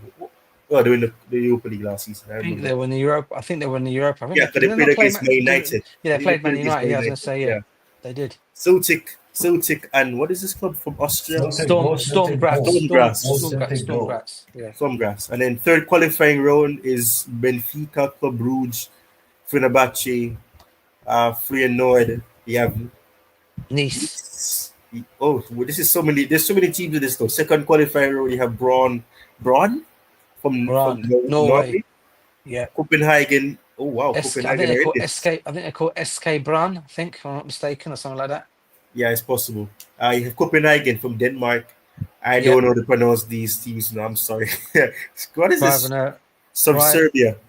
Serbia. Civizad. I don't know. Dynamo Kiev. That's the only one I know from Ukraine. Ferenc, what is this? Ferenc Kavaros? From Hungary. Ferenc Kavaros, I think. Probably. You have Lech Poznan from Poland. Yeah, from Poland. What is this? Tel Aviv? Tel Aviv, yeah, they're from Israel. Israel, yeah. Pavos from Cyprus. Yeah, Pavos. Yeah, what is this? Panathinaikos? Yeah, from Greece. Yeah. You have Karabakh. What is this? Karabakh? Yeah, from Azerbaijan. Yeah. See, Maria, you're the perfect person for this one. Karabakh. That's Karabakh. Then the Rangers from Scotland. Yep. Jerry's hometown. Yeah. Yeah, two teams from my country. Yep. Yeah, you have Rinjek from Croatia. Yeah, from Croatia. What is this? Esbratiz. And shout out to Rosie if she's watching or will watch later. She's a huge Rangers fan, you know. Yes, it's Bratislava. They're from Slovakia. Slovakia, yeah. And Salzburg from Austria, we know them. Then Servetti. Yeah, for Switzerland. Then you have Victoria Pizen. That's from the Czech Republic. Yeah. Oh my word! So many. Oh my days, man! What's going on? What is this? First qualifying. This is only making me realize that Club World Cup is a huge trophy, man. Huge. Oh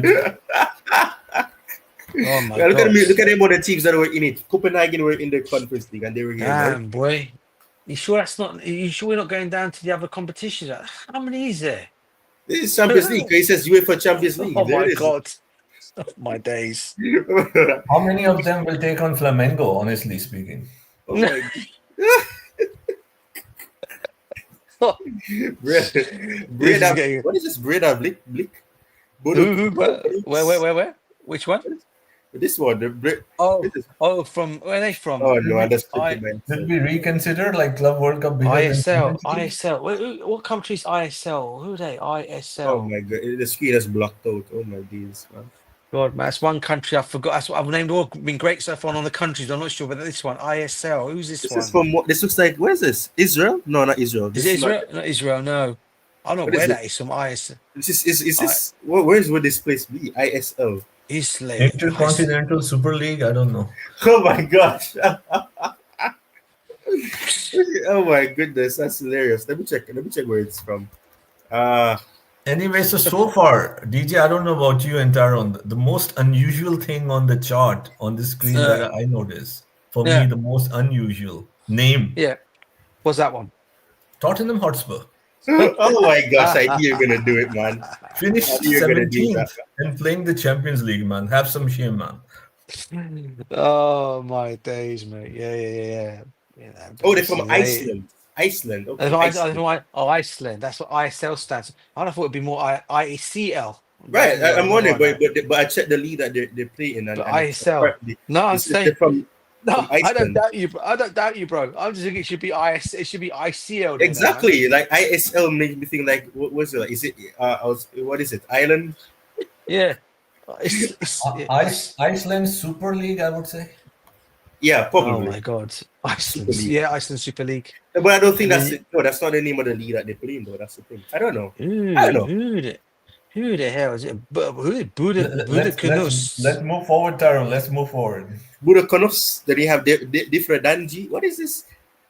From Luxembourg. Yeah. Luxembourg. Dynamo Mist. Different than Faye. Then okay. I don't know. Okay. I was like, which club is this, anyways? Then you have what? What is this? Drita? What is this? Which one, bro? This one. You said Greta. I was like, how did They Greta are- come over here, man? Seriously speaking. What's KO? This is Drita? What is this? Drita? Yeah. Drita? KOS. What country is that Drita? stand for? KOS. Seriously, DJ, we should contact Sky and BBC and the mainstream. How can they even KOS. look down on the Club World Cup? Seriously speaking. Oh my my goodness! days. Look at this. Oh, God. This is The other club, El Janet's from Albania. ALB. The next one, FCSB, that's from Romania. I think they're football club Steaua Bucharest. That's a football club Steaua Bucharest, FCB. Yeah. One of the best. I think they're the best team in Romania. Though. Yeah. That's Georgie. People watching and they only have one like. What's going on, man? Even Kim Soo Blue Dead was here. What's going on, man? Why is there only one like? I don't get. They've all gone. Yeah, but Someone else they in the chat. didn't even drop a like, man. There's 6 people watching, but there's only one like. What's going on, man? Come on. Can't be right. Come on, guys. We won the World Cup, man. Yeah, come on. At least one person subscribed though, so that's good. But come on, man. No. Oh, 4 people know. Come on, like the stream, man. We can get. Maybe they are not agreeing with the title of the stream. Like they are saying it's too far fetched that we are winning the Champions League. Yeah, but I've changed. Yeah, horrible. Chelsea Football Club might be back. We're not. Might be back, mate. We are back, mate. We are back. You Arsenal fan. They can hate on us all they want, man. But the truth is still the truth, man. Isn't it? I know it's hard, isn't it, for Arsenal fans, isn't it? Never mind. FC. One day, maybe one day you'll reach our you'll reach to be on our league, to be sitting on the same pedestal as us. Maybe one day. I think Tottenham will do better than them in the years to come, in my opinion. You know what? As it stands, you know what? They've actually got more European trophies than Arsenal have. Do you know that? Yeah, man, because they won the Champions League technically, but a different Champions League. Yeah, they do. They keep refreshing, man. What's going on? All right, so what is this? Dirita? Ignatia? Is that an iron L? What is that? Is it that Ignatia? Who's that? The Albanian one. Is it? Are you sure you're not getting this from the Conference League, Tyrone? No. This is the qualifying. This I swear to you, it not says Champions League on there. Champions League, UEFA Champions League. They're playing tomorrow at 7 p.m. UK time. Wow. Different Danji 03 FC. Oh my God. No, I'm serious. And the Rita are leading 1-0 in aggregate. I swear this is the UEFA Champions League. Boy. I know. I've never heard of some of these clubs, and I feel horrible because I've never seen. All I know is the country. I can tell the car. So that one's from Albania, but don't know who they are. I mean, the next one here, Hamrun Spartakans are from Malta. Yeah. You got from Sergio, so from Georgia. Yeah, from Georgia, correct. Iberia, and then Inter Escaldes. Yeah, they're from AND. Who's that for? Who can that be? There is a recognizable club at the bottom. Wow. Oh my God! Stop it! AND. Who's AND short form for country wise? Let me see something. The club is called what again? AND. I mean, they're called Inter Escades. Escades. That's yeah. Escades. Okay. We're not playing the qualifying round.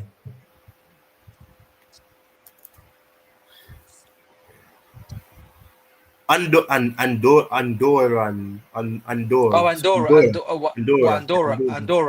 Yeah, Andorra. Right, and then you have I see the club that Jerry was talking about looking recognizable. I remember when he played against him. But let's not jump the gun. Oh, I know that club from Pakistan. Yeah, that's what we got. What's that guy's name now? I forgot. We signed the striker there from you. Yeah, the young kid, innit? Yeah, I did a video on him too. How can I forget his name? Oh my, Stat Peeve. That's his name. That's Stan Stat Peeve. Wonderful. Is this the 17-year-old kid we signed, right? Yeah. This is the club we got him from. Kiolat Almaty. Yeah. Right. Yeah, Stat Peeve. Yeah, his name is. And then you got Finland from Cups. Swedish league. Cups. What is this? I'm sorry. I've never heard of these clubs. It's called Cups Kuyopuyo. Oh my goodness. Kuyopuyo. It sounds like you're cursing it at I'm different sipping my language. tea at 12:30 and enjoying listening to you guys pronounce names. Sorry, my man. gosh. No, but some of What them is this? some of them I can pronounce. Jersey. Yeah, some of them I can actually say. Surprise, What is surprise. these clubs? I've never heard of some of these clubs' name. I can't Oh, pronounce. Noah FC made it to the qualifiers, man. Wow, Noah, man. Oh, our beautiful friends. Noah FC, They're man. in the qualification. They're in the qualifying round. First qualifying round. I love that. Oh my lord. Then you have what is this? El Red Imps from where's this place? Who? Where? What? When? Right here. El Red Imps from Oh. GIB. God Almighty. It sounds like an army team, On the man. bottom right is the club I'm tempted to join. Red the new Imps. Oh, team. Gibraltar. Oh, Gibraltar. Oh, okay. Yeah, Gibraltar. Yeah. And And then then you you have got- what is this? This is Estonia. I know that. It's Lavidia What is this? Tallinn. Tallinn? Okay, Tallinn, Linfield. Linfield Where is the from- only one that sounds normal. EST. Where's EST now? EST. Estonia. I think it's probably Estonia. Yeah. Estonia. Oh, okay. Probably, Is it? yeah. Oh, you got one. Oh, is that Lynchville from Northern Ireland?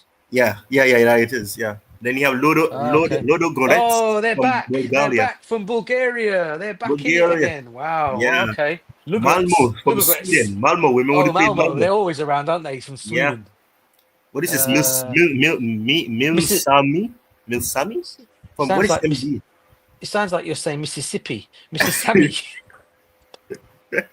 Mississippi. Where is it? Was it MDA, man? What does that mean? MDA is what? Moldova. Moldova, is it? Oh, isn't that ML? Will that be MOL though, bro? Yeah, I don't know, man. This thing is confusing, man. But that's why they play in that league, and they play against Kupu. I don't know how to pronounce that, man. That's what I call it. Oh my god! I'm glad you're trying that one, mate, and not me. No, mate. they would name that normal from Noah. Armenia. Yeah. Slovenia. What SVN is Slovenia, I think. That is for Olimpiaja, I think. Olimpiaja. Oh, what? Olimpiaja. Olimpiaja. Yeah, I think. I was like, Olympia was Leon, but no. Oh my goodness! Oh, we're not even done yet. Oh my gosh! And then you've got who else? I mean, RFS. Okay, RFS. Okay. I can read one name. I can pronounce one name correctly. The New Saints. which one's that one? Oh, the New Saints. Where is it? There, that one there. Aaron, I'm tempted to join them if I have The to. Wales. Oh, I Wales, get what you're definitely saying. Saints. Stop it. Wales. In Wales. Shelburne from Ireland. Do you know Shelburne. there was actually a music group called the Utah Saints. They had a good Oh, music wow. back in the day. Utah Saints. Yeah, I remember that tune. I think they were a one-off wonder band. I think they were. Shinkenja. What is this? Shikenja. Oh my word. Sikenja. Shikenja. Okay, that They are sounds the nice. Barsas and the Liverpools and the Chelseas of this world, man. The new Saints. The Vikingo. The Vikingo. What is this Vikingo? Was this Virtues? Sounds like virtual reality, man. Virtues. Viking. Virtus. And then Zalgiris. Then you got Zalgiris. you got Zalgiris. Zalgiris. I don't know where that is. I don't know where that is either. LTU. What does that stand for? That was really a brain fry FC class, honestly. Honestly. I feel like I need to go back and study geography, man. Geography. The reason why I know most of these names is because geography was one of my favorite subjects in school. Yeah. Mate. I used to love geography. Man, I feel like I need to go back to school and study geography. What is this? In fact, it was, mate. I've got an A in geography, GCSE level, man. Not bad. Yeah. Not bad. But some of the names, I could say some of them I don't know. To be honest with you. That's amazing, man. GCSE level getting an A in geography. A level in geography. I used to love geography. Yeah, man, I used to love it too. But man, this makes me feel like I'm dumb. Countries. I mean, especially when you're especially like myself and mix. Because I come from a mixture background. I mean, my heritage. I'm British Portuguese, right? Portuguese. So for me to know other countries and learn the heritages of other countries, I like that even more. So even like family, I've got family. Even even like my family that I've got in Brazil. I've got family in Brazil as well, right? So you can imagine. I would like to go and check out why I like all the different countries all around the world. America, I just love it. I just love geography. So one of my favorite subjects. That maths and English. Science. I've done pretty well in. Not bad either. So back to the business, Tyrone. Back to business. Let's go back up to the top. Let's go for it. Where does Chelsea stand? I mean, if you're going to be playing the likes of a Noah again, I mean, okay, so we have a new format, right? Of course, from last season. Yeah, so I think there's 6. I think these are what, 64 teams. I don't know total teams. Sorry, I don't know how many teams there are from last season. God, mate. 3, 6, 9, 12, 15, 18, 21, 24, 27, 29. So you're going to have games that are played in here in the UK. You're going to have them on. You're going to have them on. I think you're going to have them on TNT Sports. TNT, yes. And then you're going to also have, and you're also going to have them on. You're also going to have them on Amazon. I think Amazon TV is the other one they have them on usually. Yeah. Some games are there. Some on Amazon. 100% Amazon Prime. I think Netflix might be taking on some games this year. Don't be surprised. I hope that they show all the games, so I don't have to pay for. So there's 82 teams in this current phase, and then you're gonna have some teams that are gonna get obviously defeated. They're gonna have a different one. So I guess the final number would be what? Was it 32? What is the new format? I don't understand the new format. I don't understand it either. And and the thing of all is, you get a chance to actually meet a team from your country earlier than normal. Do you know that in this format? Yeah, that's how Barca Madrid played in the Champions League earlier last season. Yeah, boy. Wait, what? Real Madrid and Barcelona face off against each other? Yeah, 4-0 Barcelona won. Yeah, so, imagine we get we're going to get the Arsenal and or the Spurs as well. In one of the games, we're about to meet one of them two teams. Even Liverpool. Shit, I forgot they were in Newcastle. I forgot they were in there as well. Newcastle's not even. Did we see Newcastle here? Of course. Yeah, Newcastle there, bro. They were. You mentioned their names, man. From last season, bro. Don't do that, man. No. I mean, right here. They're here. They're in the group. I think because we went through so many different. Yeah, I saw Newcastle, man. I saw them there, mate. I guess I said it. I didn't even realize. Yeah, so I didn't say Newcastle. I did not say Newcastle. I did not say Napoli. I did not say Napoli either. Oh, you didn't see Olympiacos as well, no? I didn't. I said Olympiacos. I didn't remember saying Newcastle. Ah, interesting. Okay. Yeah, did I say Monaco? I didn't say Man City or Monaco. I didn't say Liverpool. I didn't say some of these clubs. Oh my god. Oh no, mate. Never mind. So so basically, the qualify for the next round should not really be a huge challenge, right? Based on the new format. No, it shouldn't be. That is the bare minimum criteria to begin with, I would say, right? Yeah. No, definitely. Definitely. And but this time round he can't experiment like he did in the Europa in the conference. He has to go with his first team playing, which means what he'll have to do is games that he's playing in the Premiership, he's going to have to make changes in those games. Yeah. That's the whole. I mean, people talk about saying, "Oh, how are you going to fit all your players in your squad? You got 90 players in your team." Well, are you forgetting how many competitions we're going to be playing this season? I'm not going to say 90 players is going to cover it, but we're going to need a big squad like any other club will do, right? So, again, another argument that means jack when you get all these people, complaining about, oh, Chelsea's 90 players. Well, when you're in like 4 competitions as we're going to be next season, Champions League, playing for the Premiership and the 2 cup competitions, of course you're going to need a big squad. That's what it's all about. Do you know what I mean? Liverpool the same, Arsenal the same, Tottenham the same, Spurs, Newcastle the same, Bayern Munich, Barcelona, every single one of them clubs are going to need a big squad. So none of this crap I'm hearing about, Chelsea got 90 players, nonsense crap that comes out of people's mouths. Do you know what I mean? So I know it's too early to discuss the road without knowing the fixtures, and of course the knockout round. But I don't know. I'm thinking which teams could be challenging or a real battle for us. If we have to pick 2-3 teams, I mean, we are basically trying to understand the permutation of us or the probability of us winning the Champions League, right? Yeah. So I'll ask DJ first, and then Tyrone. Like, it's up to you. You can name two teams or whatever that What's you that? think could put the most difficult, could prove to be the most difficult challenge for us in the Champions League.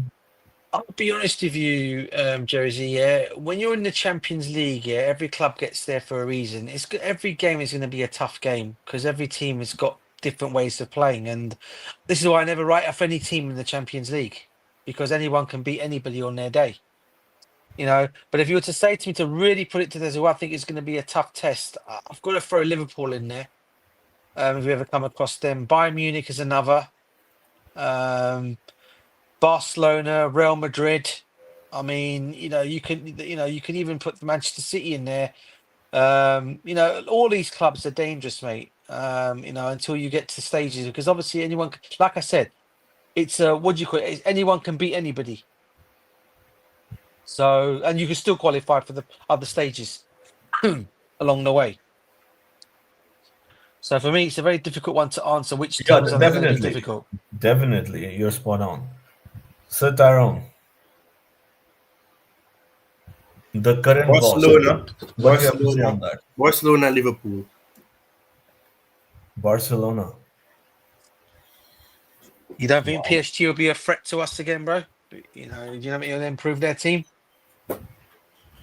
PSG, you know what? Like, it's interesting and a good question. Like, you didn't mention Thai, and I'm also not thinking about them, and maybe it has to do because we just like it's what 24 hours, 27, 28 hours that we won the game, so it's fresh in our memories, you know. So we are like maybe very confident if we face them again.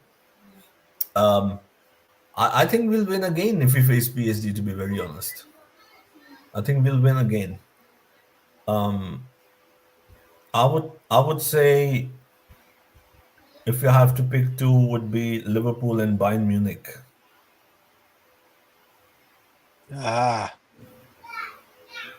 With Barcelona, I would put it this way: it will be very interesting. The reason I didn't mention Barcelona is like I'm not too sure at this moment. Of course, they perhaps along with PSG, they were the second, or even there's an argument they were the best team, even though they didn't win the Champions League. But the way Hansi Flick plays and the way Mariska plays, it can be like more polar opposites. So I see an opportunity there, is what I'm saying, for Chelsea to beat Barcelona. Sorry, speaking of Mariska, apparently it's just come out and said that Enzo Mariska has made it clear that Benoit Badiashile is part of his project and that he's counting on him for the upcoming new season. But I tell you what, mate, you can count on him to be in the project, mate, as long as you don't get rid of Chalobah and or Levi Corwell in that defence, mate. That'd be the biggest mistake you make. Biggest mistake. Chalobah and Corwell ran the show yesterday in that defence as well. And he's saying he wants to keep Badiashile here for the what do you call it, yeah? For the project. Thoughts on that, guys, quickly? Badiashile is the one that's unfortunate. Because he looked very promising when he first signed. He was good on the ball, he was a good passer off the ball. And then sometimes he has good games, very good tackler, and then since he got that injury, he's just become a bozo gene player, where every time he makes a pass, it's leading to a mistake. I don't know. It's just unfortunate because typically French players tend to do well at Chelsea. Yeah. But then I don't know, like not Tosin. What am I saying? Sassy. He's one that hasn't worked out. I mean, well, I can't say most French players because I know. By the way, wasn't Bakayoko French? He was. Right. I think we got him from Monaco as well, didn't we? Yeah. So why do we go for? You should leave them alone. Leave Monaco alone. The only player we should have got from there was Chouameni. Yes. Jersey, what do you think of it? Badiashile Chelsea next season? No, I don't think so. No. Okay, here's one for you guys and another one. And this is I don't know how this is going to make Chelsea fans feel, but for me, I think it'd be a stupid mistake if we do this. Apparently, it's been reported, and the reason why I'm saying this must have some story to it, because it's been coming out for the last couple of days now, that Bayern Munich have made an inquiry for Malo Gusto, with the sources confirming initial contacts to understand the conditions of the potential deal this summer. Chelsea are open to selling Malo Gusto this summer, but only in the case of an important offer worth around 50 to 60 million euros. You're having a laugh. That price tag is currently being discussed. Bayern are not expected to pay 60 million euros up front, but may be willing to enter negotiations if they decide to move forward. Internal talks ongoing about the next move. On the player side, Malo Gusto is open to joining Bayern, but only if he's guaranteed a starting role in the team. Still early stages, nothing advanced or guaranteed yet, but might want to keep an eye on for the next days. So it looks like we're going to lose Gusto, guys. That's heartbreaking. Sorry, like I apologize from my end. What is the source? There's a guy called Krish. He's a well-known journalist that writes for a German outlet, and he's the one that's confirming it. Okay, so he's like one of the credible journalists. I would say he's like a, how would I say? What would I say? He must be more like a probably more like a Vincent. You know, like Vincent is at Chelsea. Yes. He's like that. One of those. I'll be surprised. Like it's quite shocking out of nowhere. What is this from Poggy? I think Maresca should get the job done at UCL over 2 legs with his pragmatic approach. Okay, Poggy sounds like she doesn't like Maresca these days. I mean, pragmatic approach is there. It's kind of an interesting point over 2 legs. Yeah, I mean, from the knockout stages, only the final is one off, right? So over 2 legs, Maresca, who is a chess player, yeah, he can find a way. He can find a way to win many of those fixtures, hopefully. Yeah, agreed. He can. I mean, look, he's shown that he can change things up now if he wants to, and if he can do that next season, I don't see why he can't achieve to get more wins on more wins than losses, and get us further up the table than what we were last season. Just out of curiosity, Puggy in the chat, big up to you. What would you do about? It'd be interesting to hear what people in the chat want to think about this. Malo Gusto, apparently Chelsea are open to letting him go to Bayern Munich between 50 to 60 million euros, and Gusto is apparently open to the move. How do you guys feel in the chat about him moving? Would you want him to stay or does he go? I'm begging you guys one last time. Only 2 likes are on the stream. Come on, man. 5 people are watching. Come on, people. Smash the like and subscribe. Come on. We just won the World Cup. We all have to work early in the morning. So we are here because of the great vibes, the positivity, the energy, the positive energy connects. So come on, guys. Come on. It's just a day. We are the world champions. Let's celebrate. 7 people now guess likes up, man. Yeah, so please, Spooky and whoever there is, smash the likes. Please answer the question. Let me know your thoughts. And yeah, so Tyrone, you go ahead. Give your thoughts on this breaking development on. Yeah, I'm trying to find it as well. I don't know if DJ sent it to me. Oh, let me send it to you, bro. Hold on. I'll get it for you. So DJ, you'll go to work early tomorrow, or you're off? No. I've got 9 o'clock start, bro. Okay, but I'm not far from here though. Same here. Like next 8 hours to join the work, but it's not complaining, Tyrone. I was just asking DJ. No, I'm listening. I can stay. Tiny's just you guys. If you guys are tired, you let me know. No, I'm fine. After winning the World Cup, how can I be tired? Listen, can you imagine? We've done 2 streams. We've done 2 streams. 2 hours apart. This is almost 2 hours now. So we've done what 4 hours of worth of streaming, and of course we're talking for 2 hours. So what? Happy hormones are a thing, are a real thing, right? Yeah, you can be physically tired, but if you're mentally happy, things are good in your life, and especially in the sport, in the club that you love, you get that energy, right? You get that energy from an external source to let you go. But of course, everyone should take care of their health, get enough sleep. Not everyone is, if I should say, crazy like us to go to. Listen, you say not crazy like us. Big up to Lee Gunner, by the way, because he streams on until around about. I remember when was it last week? I was just up and about, and my man still streaming until around about 3. It was like 3 something in the morning UK time. He's still streaming in the morning. So he does it all the time. Big up to him, by the way. One of the most. I said one of the most. What do you call it when it comes to the Arsenal? He most realist Arsenal fans you come across, just like Troops. Another one called Brandon. And you can always, big up to all three of them, yeah. You can always join Chelsea and realize you made a mistake to support and join Arsenal. I would encourage you, if you're rational and objective, you're most welcome, sir. You're most welcome to be a Chelsea fan.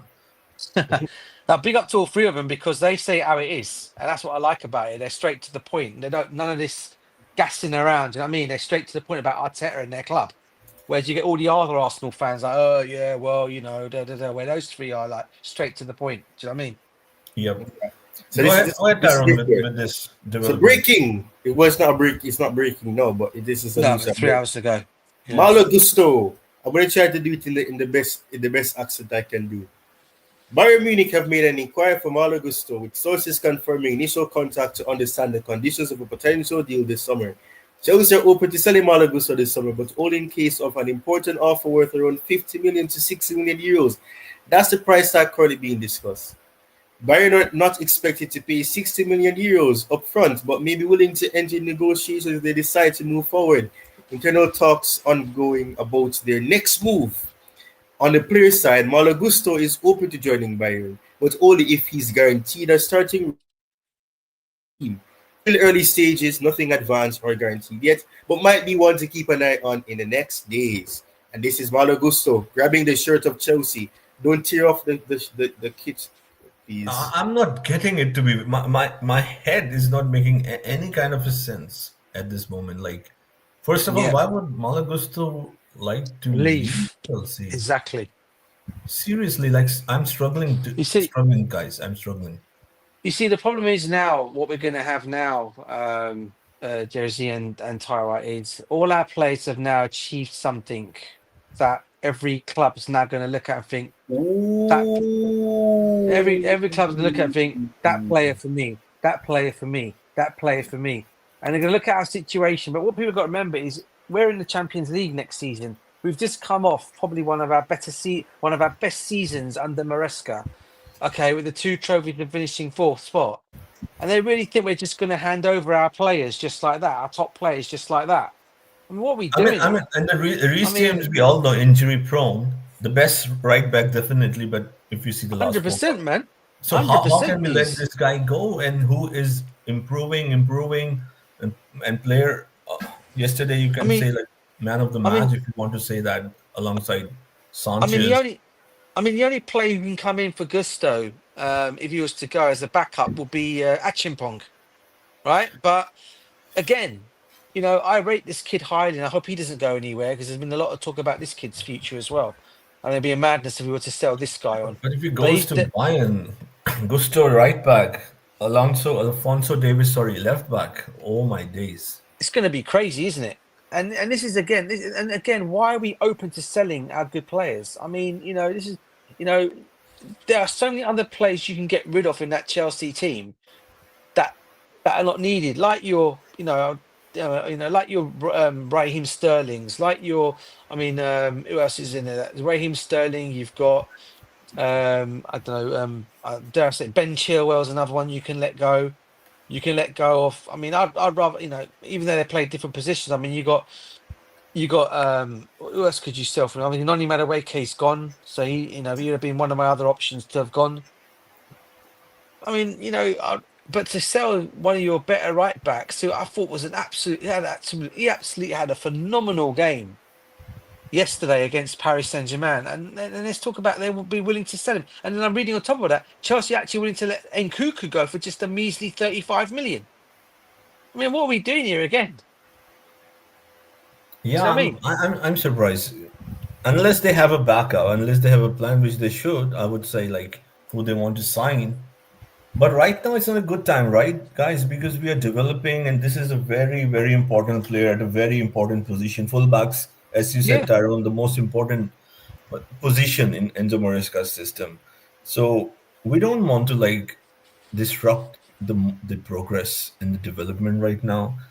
Personally, this would be the last position I would touch at the I moment. mean, What do you guys have to say on that? go on, Ty, you want to answer, bro? I mean, it would be shocking if we let him leave because, um, I mean, that's what I said. He's still very young. I think people tend to forget that he's very young, Was he very, what, very young. 20? Was he what, 22, 23? Not even Something like that? 23. He's not even reached 23 yet, man. 22? 21. 21? 22, 22? I don't know, I got to 22. check. He just turned 22, man. He just He's turned 22. 22. So, Madness, isn't it? yeah. So, And again, Ty, Bayern Munich are not stupid idiots, right? They know what a player he is, right? That's why they're coming for him. Yeah? Okay, And and next thing is that teams will be coming for Cole Palmer, man. oh, they can try, mate. I mean, you know, that'd be madness. I mean, hopefully Maresca will actually, because now apparently we're hearing Maresca's going to have a more say in transfers and who comes and who goes from the club. Yeah, so hopefully he's no he longer a turns around head and coach. He's says, a manager. yeah, well, apparently they're going to talk to him more about them. Hopefully he turns around and says, I don't want Gusto to be sold. Simple. First I thing, mean, I'm sure that there will be talk on Enzo Maresca's contract, not in terms of the tenure and and it is still what 2029, right? I mean, yeah, he's he on what signed. 5 million per year, which Yeah, I really found it's low for a Chelsea yeah, manager. So I think there will be talks on that as well. yeah. I mean, he signed a 4-year contract. I think he's got an option for a further year. I think. If Chelsea decide decide to take that out, which I think they're going to do now. So he might end up signing that extension maybe even next start of this season. Don't be surprised if he does. So he's going to be sticking around for a while. I just hope he gets some more. I just hope he turns around and says not to get rid of players like Gusto and players like that, because I think it'll be a madness if they let him go. I really do. What are you going to go and then do? Go and buy another guy? What are you going to go and do? Go and buy another right back that you need to train all over again? Yeah, buying Stupid. it may not be a problem because of the financial situation that is in our favor. But as you said, to train him, the whole thing is we don't want again to take 2 steps backward, right? We are talking No, about a potential title challenge next season. exactly. I mean, the Right only back option it's is the only option I can think for, Jersey, is Jules Koundé from Barcelona. yeah. Oh, wow, wow. I see what you mean.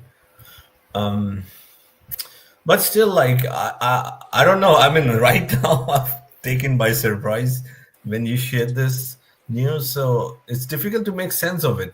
Let's put it this way. At Yeah. least for me, Tyrone. Yeah, it surprised me as well, man, because, like, come on, man. Why? Because it's not like we have to sell him. Because he has 5 years left on his contract, because, he's one of those players who got, 8 years, an 8-year deal. We signed him in 2020. Well, no. We signed him in 2023. And he stayed. We loaned him back to Lyon for the rest of. Was it Lyon? Was it Lyon? Yeah, I think it was Yeah, Leon we got we him loaned from. him back until the end of the season, and then he came for us. Yeah, on a Pochettino. Yeah. Wow. So I mean, this is big one, man. You need to make a shot on this. I would say, Tyrone. Seriously. yeah, you see. If I was like some people, I would be making a thumbnail right now and saying, Malo goes to Bayern Munich and probably would do well because people eat up these transfer rumors. Yeah. No. Yeah, I This mean, is a big one. But anyways, nothing is confirmed. But yeah, even the thought of it and the talks and his yeah. interest that he's interested, right? It was also mentioned that he is interested. I mean, the Bayern Munich project is good. Can't blame the guy. Yeah, but I like mean, you're leaving Mariska for company. I don't understand what's the upgrade over there. I mean, Come on, Bayern Munich won. Bayern Munich won the Bundesliga in good fashion. Yeah, It I mean was that's all he'll play for in a potential Champions League over there. I mean, how I look at it, right, is why would you now leave Chelsea after what you've achieved in the last 2 seasons? Sorry, the last season, achieve what we've achieved, and then now you want to walk away from it all. Do you get me? I mean, it's madness how some of these players think and how their mindset is, because unless he's not being guaranteed first team football, listen, you're up against Reece James, mate. I mean, you're not up against no slug or crap player, mate. He's not understand and know his place, Gusto. He's up against Reece James, one of the best right backs in the world when fully fit on his day. Yeah.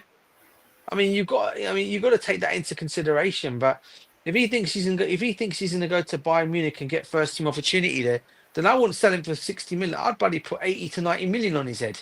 Yeah. After what he's just gone and won. Do you know what I mean? Yeah. You know, that's what I would do. There's no way Bayern Munich will pay that kind of money for him. But, you know, that's what I would do. If we were a serious club, which I know we are, you wouldn't just go and flog our players now because they've achieved something now. So now they're worth more money. We can get rid of them. It should be more thinking ahead of, oh, well, we've won something with this group of players, 2 brilliant trophies. Okay, now let's build with this squad. That's what you would do. Do you know what I mean? Definitely. As they didn't sign a striker in the 2 windows, and it really hurt us, right? And now we don't want to be in a situation where we sell the right back. May even get or not. I mean, may not even get it. Get another one. Who knows? And even if he does, which we should, of course, if we end up selling him, then what's the guarantee that player would deliver? We don't want to be here in February of 2026 and saying because of this move, we are where we are and couldn't challenge for the title race. You see what I mean? Yeah. And the other thing is, unless 150% certain, Maresca is certain that Achimpong can step in now, and they're willing to let him go, then fine, make that decision, get the good money you want from him and let him go. If you think Achimpong is ready to play in that position, then you let him go. Because I think Achimpong is going to be a brilliant player for us for years to come. I really do. I rate this kid very highly, along with Tyreek George as well. But Achimpong, for me, out of the 2 of them, I think he's going to be the one that will make it at Chelsea over Tyreek George. And sadly, it's sad that we miss. I know. Hopefully Tyreek George will make it. I want him to make it because I rate him as well. But I can just see out the 2 players, if they want to sell one for profit, I think it's going to be Tyreek George. I don't think, because I think Gusto, I think already apparently Maresca does trust in Achimpong and willing to give him the chance, and he gets given the chance to come and play in. And when he's come in, I don't think he's put a foot wrong. Achimpong, do you guys think he's put a foot wrong since he's come into the team? When he's coming, he's remind me of Alex. You know, the way that he plays, man. He reminds me of Alex. But Alex, the way that he can play as a centre back and play as a right back, he reminds me of Alex. The Brazilian defender, centre back. You made a very solid point, but I don't think so. Based on the longevity of the contract, the age, that we need to do it right now.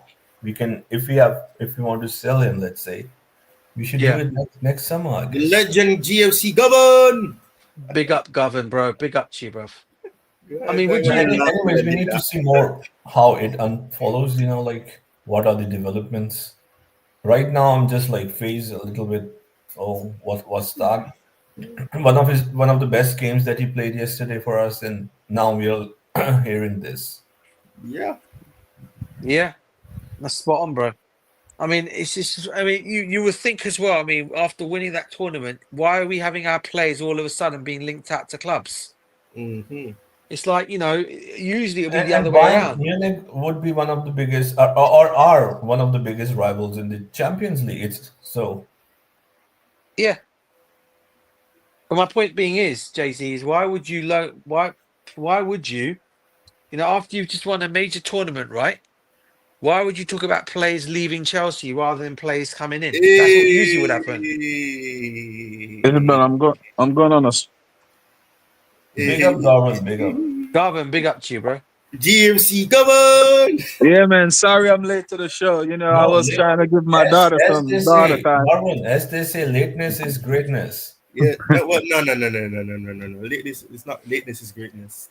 So His now dedication is go great. ahead. You came at a great time, man. My fuel tank was literally on the final legs. Go ahead, sir.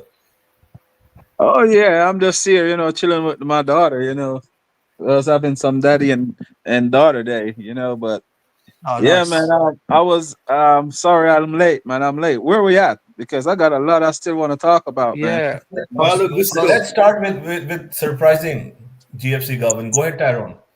Malo Gusto is linked with Bayern Munich. We talked about him yesterday, Garvin, and how much of a threat I should say, and the pressure that he placed on Nuno Mendes.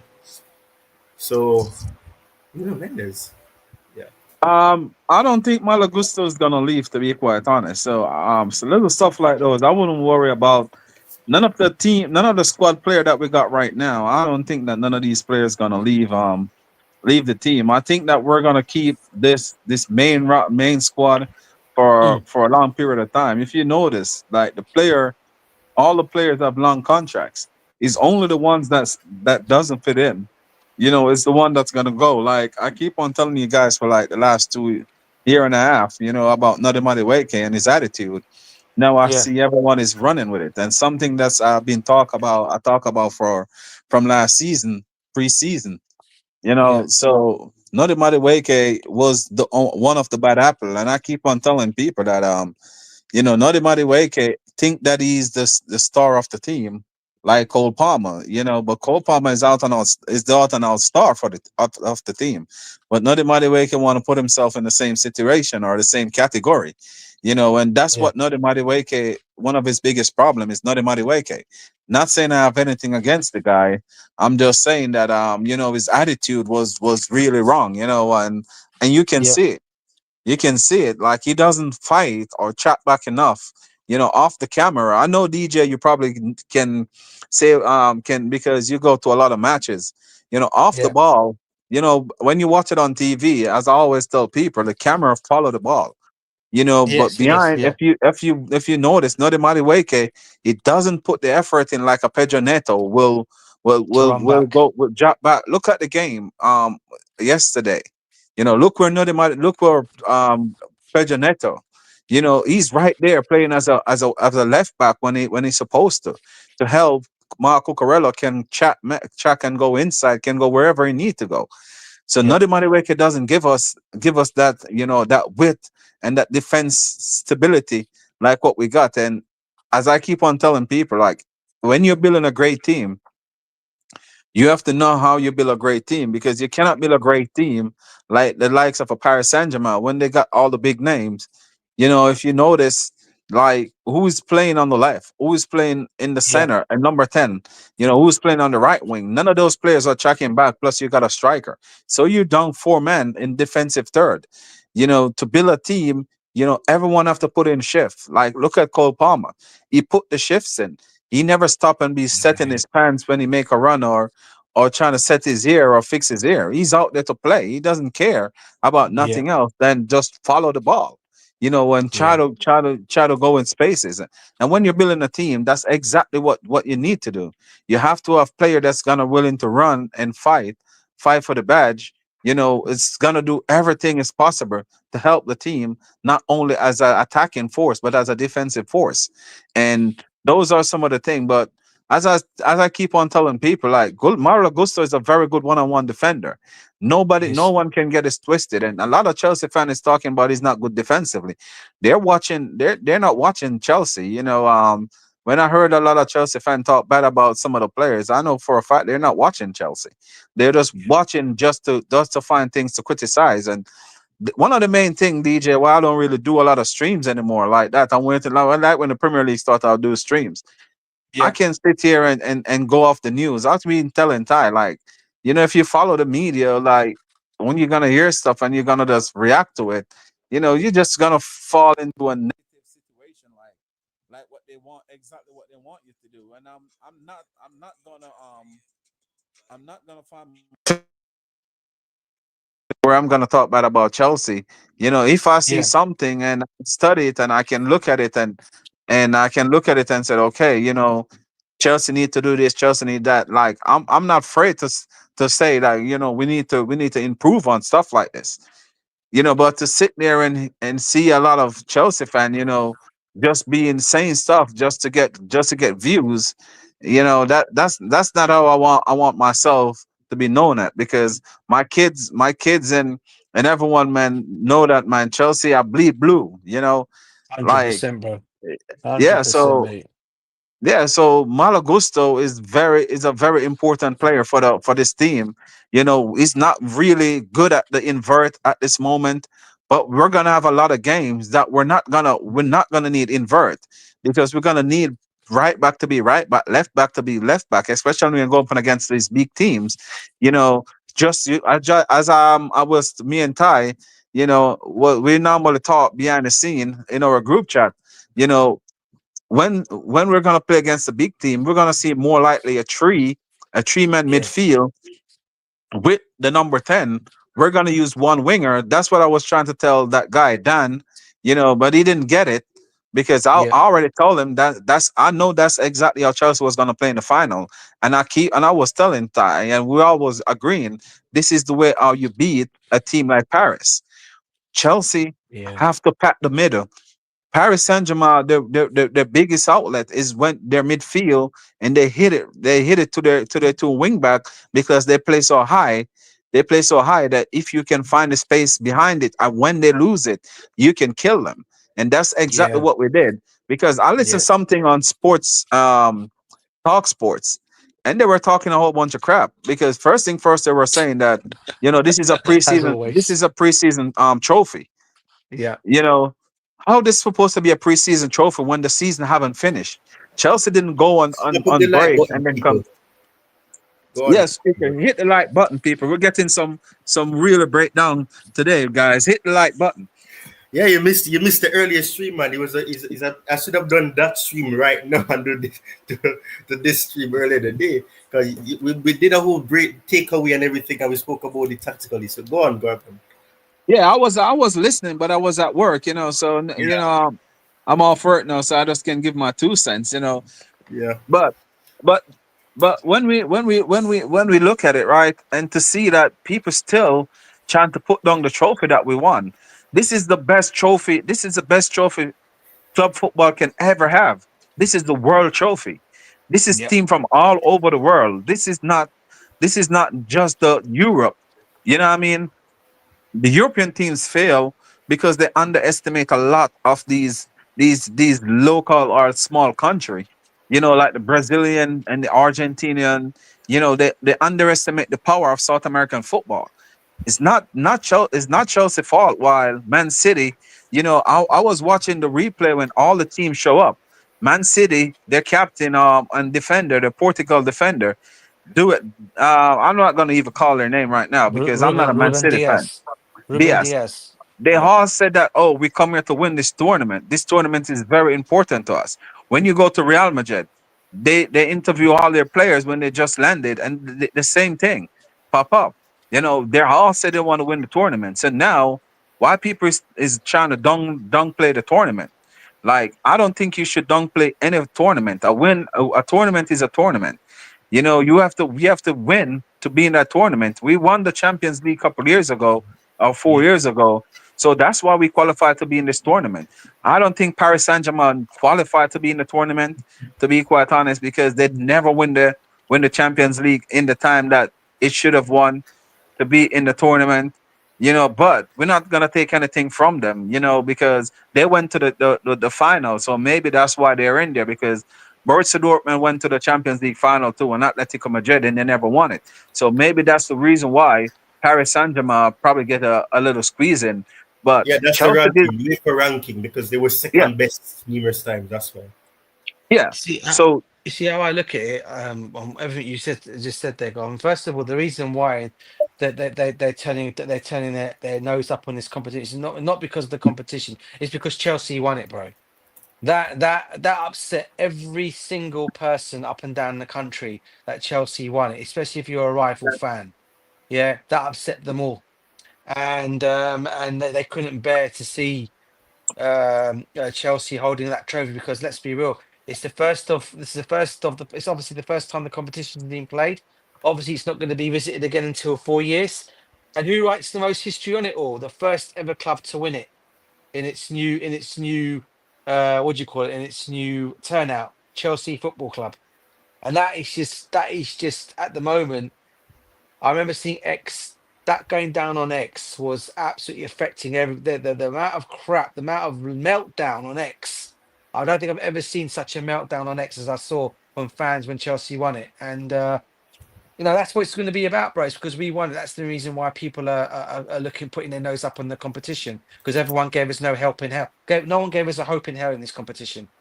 And I said it.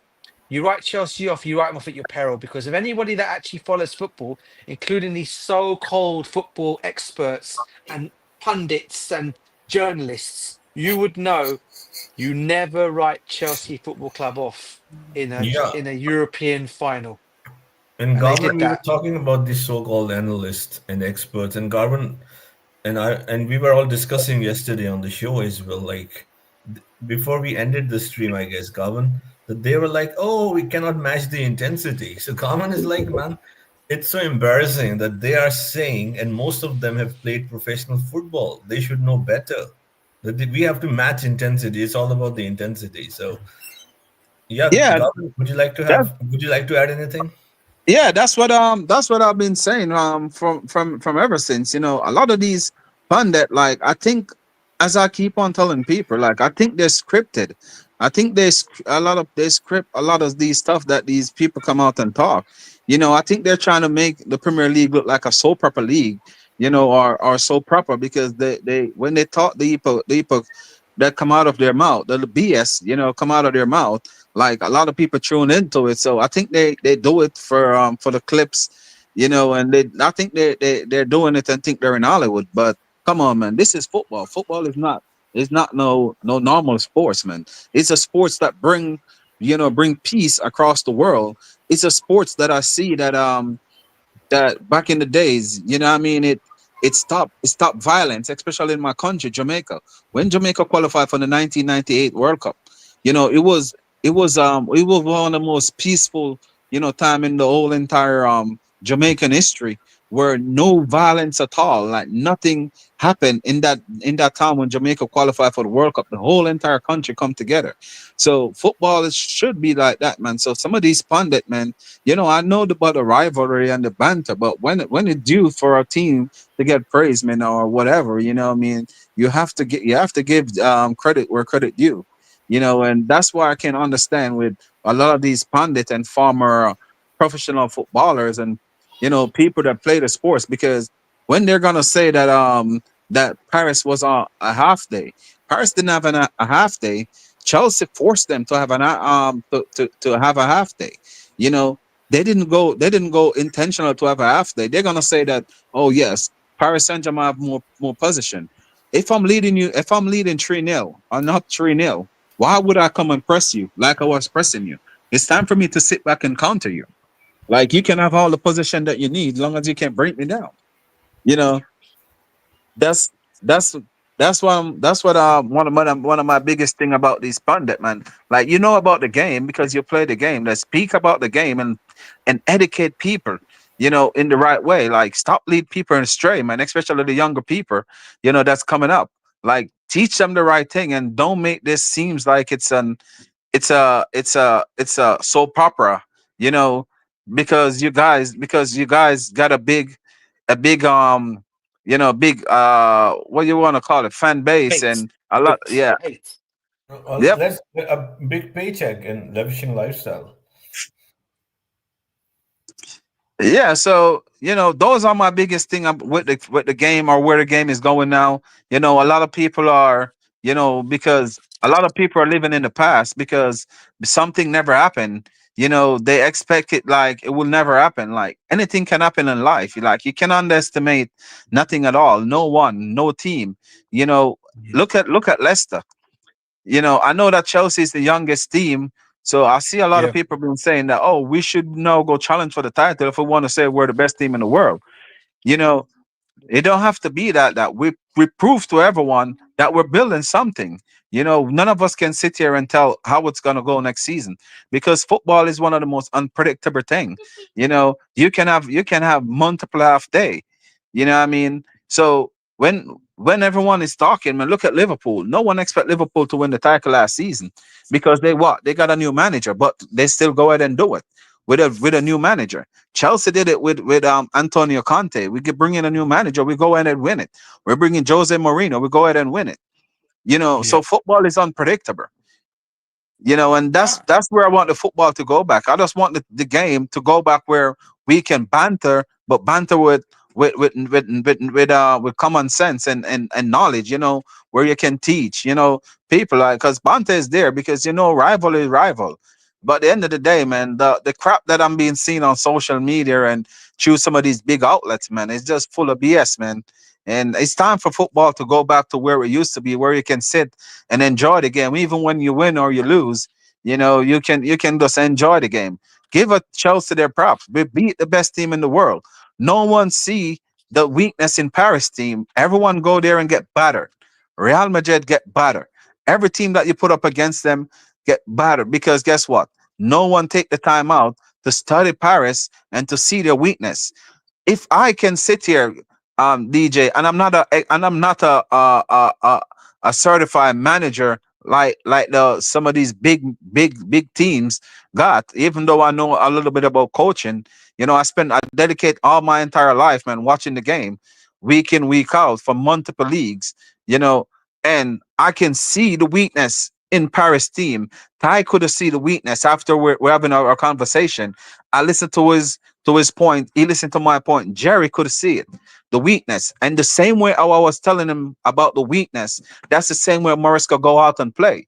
So if we can sit here with our two eyes and see it, why can those big managers see it? So no one can sit here and say that Chelsea don't deserve it. Chelsea more than deserve it because they take the time out to do what they need to do. And the players take their opportunity. Cole Palmer, I saw a lot of people saying that, they're always saying Cole Palmer is world class. Cole Palmer proved that he's a big game player. He scores 6 goals in major final. From Man City, come on straight back to Chelsea. So that to show you he is a big game player. Sorry, man. I have to go on that run because I'm late. Nah, listen, bro, you spot on with everything you've just said. And Jersey, before I say anything, do you wanna pick up on what Garvin has just said, bro? Please go ahead, DJ. Please go ahead. Nah, listen, everything you've just said is spot on. And I started off on this program earlier on when Ty first started to stream earlier on today. And I said it as it was, not a single fan up and down the country gave us hope in this game at all. We were the underdogs. We were going to get battered. We were going to get Paris Saint-Germain going to teach us a footballing lesson because Paris Saint-Germain have beaten the likes of Liverpool. They've beaten the likes of Arsenal. They've beaten Aston Villa. Chelsea was next on the list to get beaten, and obviously they went and beat Real Madrid in the fashion they beat Real Madrid in, right? But I keep saying it, that is Arsenal, that is Liverpool, that is Aston Villa, that is Real Madrid. But anybody that actually watches Chelsea and knows their stuff will tell you straight away, never write off Chelsea in any final, let alone a European final. And that's exactly what they've done. And like Reece James said it. He said it on his post-match. He said it. We are going to win this. We are going to win tomorrow. And he was spot on with what he said. And Cole Palmer said it afterwards as well. Now you guys can see what we're building here. Gave us no hope whatsoever. And what do we go and do? And for me, the players wanted this competition more than anything. It was not all about the money. The money side of it all was all about more to do with the obviously the club side of it all, but the players wanted this. Maresca wanted this, right? Okay, and they went out and done that. They put on a show and absolutely smashed Paris Saint-Germain in that first half and taught them, schooled. Literally, I would never ever thought I'd ever say that I could see Luis Enrique getting schooled as he did in this game by Enzo Maresca. And big up to Enzo Maresca for that, by the way, to go and do that, because what we did to Paris Saint-Germain in that game yesterday is what they've been doing to every other club going around. But we just turned up and played them at their own game and done it just better. Okay, and we showed it. Two young teams, two good managers. One being an excellent manager, I should say. One good manager as well in Maresca. I'll give him his props to say he's an excellent manager. Excellent, I love excellent that. manager. DJ was about to say two great managers and he stopped us.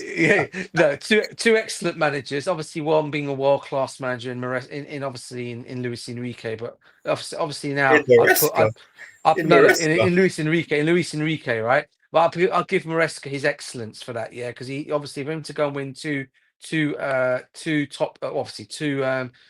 trophies and in his first season as club manager. I mean, that's really, really good for an achievement. And hopefully we go onwards and upwards. But like I said, mate, can't be prouder of our team as we are as Chelsea fans, mate. And may the celebrations go right on till the end of this week, mate, because that's what it's going to be. I'd love to see when the club actually comes back down to England. I wonder if they're going to do a trophy presentation or a trophy parade. I wonder. They said that they're not going to do that because the players need the rest, so probably not immediately. Yeah, probably not now. So not immediately. So they'll do one at some point, I'm sure. But listen, when they do, I'm going to make sure I attend that 100%, mate. Smash the likes, people, man. Come on, man. Comment like IOD says 2 streams. Don't you guys have a life and need to sleep? Sir, we won the World Cup. What else are we supposed to do right now? We won the World Cup. That's why we live. We big breathe, up to you, Eddie. love, Big up. breathe, sleep, dream football. We are the world champions. So this comment is what makes me scratch my head because that means my days. Go ahead, Tyrone. What are you talking about, Ayodi? Govern has a channel. What are you talking about? So yeah, I did 2 streams per day. It could be the new norm, man. It could be the new norm. Stuff on it, Daddy. Yeah, let me tell everyone because I haven't doing any streams, so maybe that's why they don't know.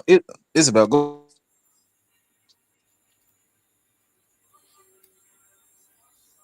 Sorry guys, I was sending my daughter away. 2 minutes. Yeah. One of the main reasons why I'm not doing any stream, DJ, I don't know if you guys know, but my daughter just lose her mom, so she have to live with me. So you told us the other time. Sorry. Yeah, so I have to make sure I try my best to give her all the attention she needs. So she said she need daughter and daddy day movie night. So whatever she need, I try to give her a comfort. So that's one of the main thing why I'm not doing any streams. But I would start to do streams back again. Yeah, well, let me just trigger the command for Nightbot so that Ayodi can go find the child because I don't know what he's talking about. And Ayodi was working at Chelsea session, so how does he not know Garbo? I'm gonna forget that, man. So yeah, Ayodi, two streams a day is could be the new norm if we play like this. Could be 3 streams a day. We'd have to probably do. You never know. I may have to start waking up at 3 o'clock my time and do streams 9 a.m. It could be that Tyrone is doing it at 11 a.m. and I'm doing it at 7 p.m. and DJ is coming at 5 p.m. and so it could be a 24/7 show moving forward. Yeah, but you never know. You could do like a TV channel where you have sports. It could be better than ESPN FC, right? DJ, 100%, bro. 100%. And this is what the winning does, honestly speaking. It does. To me, at least, 100%. Garvin and DJ and Tyrone and everyone, if the trophies, especially the big one, then for the Club World Cup is the big one. So I completely disagree with everyone who's looking down on the trophy. I got a question for the panel. Before you go, just some news to let you guys know on something, right? Super agent Ali Barat is currently in Newcastle to finalize the Hugo Ikikite deal. It's around 80 million for the striker. Wow. Source is Julien Leron. So this is the Paris Saint-Germain fan. I'll send that to you guys. I'll send it to Julien Leron. Yeah. Wow. Yeah, yes, go ahead, Garvin. You were asking something. Wow. That is a big wow. The thing is, I like the player, but would he go to Newcastle and make a big difference right now? I don't think this season. I think more likely, I'll be start to worry if he's really going to Newcastle, because I think that would be the probably the replacement for Isak. So probably Isak is really going to Liverpool. So that would be the biggest concern. If he really is going to Newcastle, probably they have an idea that Isak is leaving. So that's where the The news concern that needs to came come out in. the news that came out today on that one is apparently he's not a replacement for Isak. They're going to play them together up top. That's the news coming out of Newcastle regarding that one. Gavin, you there? Where's Oh everyone yeah, I'm gone? here. I'm saying more power to Chelsea and the rest of the team, because if they do go in with a two-man striker, that can be a very dysfunctional for Newcastle, because Newcastle is a team tend to use three midfielder. That's where their strength lies. So unless they can figure it out, but I I don't think think you they can find stop. I think Sorry, you go ahead. find it's going to be. I think you find it's going to be Elanga, and then you have Ikakite, who plays like the Pedro, the João Pedro role, who can come in as that second striker or behind, and obviously you got Isak up top. They could do it that way, bro. Yeah, but they're gonna leave a big hole in their midfield, because Newcastle's strength is when they use those three-man midfield. Because you notice when they take out the Brazilian guy, that what's his name, that No, Gamiris. no, not Gimenez, the next one, the physical one, Joe Linton. Oh, Joe Joe Linton. Linton. Come on, When 50 Joe Linton people, get the likes of people. Come on. when Joe Linton come out of that midfield, you notice that Newcastle take a big dip. So Yeah. I understand that Tonali and Guimaraes is a very good ball player in central midfield, but they don't bring the physicality. You see the roughness that Kaiser bring in Chelsea team, even though he's not a big monster, but the physicality that they bring is 100% different than what the Newcastle midfield brings. So if you take Joe Linton out of that midfield, I think that Newcastle gonna have a hole in their midfield until they figure it out. Because I don't think they're just gonna figure it out that way. So Newcastle will be our more likely a challenge for us for wherever we're gonna finish. So that would be a big plus for Chelsea. But I want to ask you guys a question. It's not only just about Chelsea. It's just a general question. Um, the way you see like the big teams in the top six teams are going to the mid-table team that really challenge and take their best players. You know, how you guys really see how this Premier League gonna go? I know it's early, but I'm just saying that looking at it so far, like what you guys think, if it's gonna be like a six-horse race, or the big six gonna be separated from the rest. Tyrone, you go ahead first.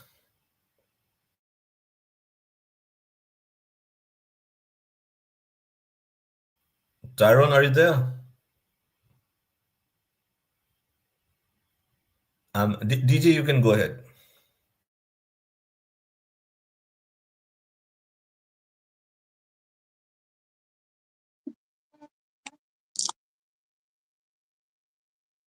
Seems like only me and you are here, Jerry. Sorry, guys. Sorry. I had you on mute, guys. Sorry, big up to you. Sorry. Yeah, I think for me, guys. Sorry, Garvin. I think it's going to be. I think the teams as last season as it was. So you're obviously going to have Liverpool, Man City, Chelsea, Arsenal, Newcastle. I think being the ones that are going to challenge more. I think Aston Villa may fall away next season. I think same with Nottingham Forest. Especially, I think I still think Aston Villa are going to lose Morgan Rogers in this window.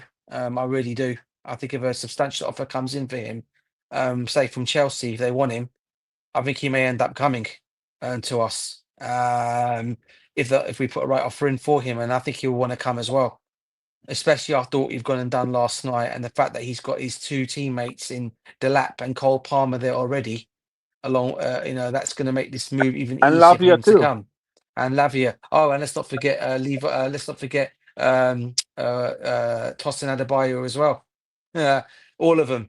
So you know what? Yeah, I think it's going to be one of them ones. Yeah, where if we come in for him, I think he's going to want to. I think he's going to push Aston Villa to sell him to us, and I think we could get him. And that's why I think they're going to fall away. There's a lot of talk that also that whether they're going to lose both in this window, I can't see them losing both, but they're definitely going to lose one of them.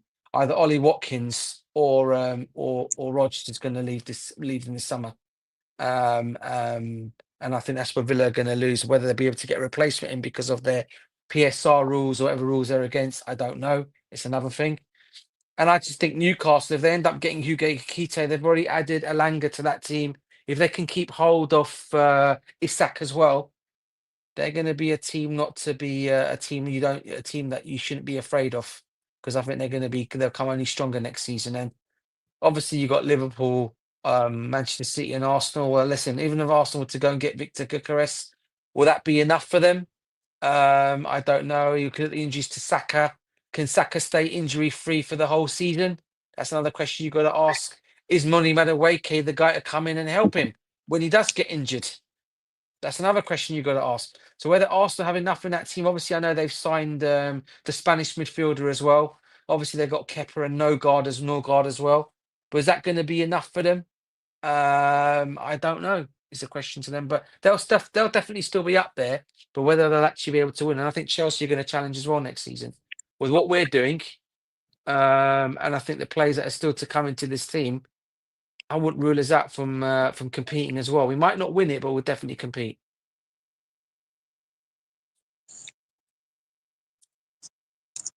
Yeah, Ty is not here. So what do you say, Jerry? Yeah, I mean it's an interesting question. Too early, right? We have to first of all see how the transfer ends. What's the squad of the team? But I'm not shying away from the answer. And so I'll still be the skeptic of the show. There should be one skeptic of the show. That should be, that is very important.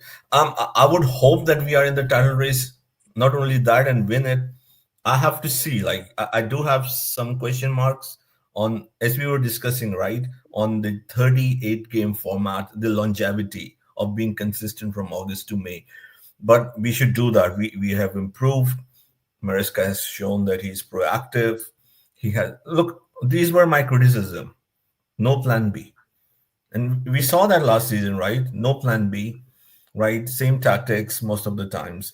Many games that we drew and lost had a similar pattern. And to be very honest, that is the main reason I was criticizing Enzo Maresca.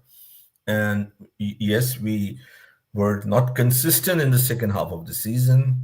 Then we had a good run with other teams, a little bit inconsistent, finish fourth, which is good. We did the bare minimum, win the Conference League. But this is the big one for me, winning the World Cup. This is a big trophy.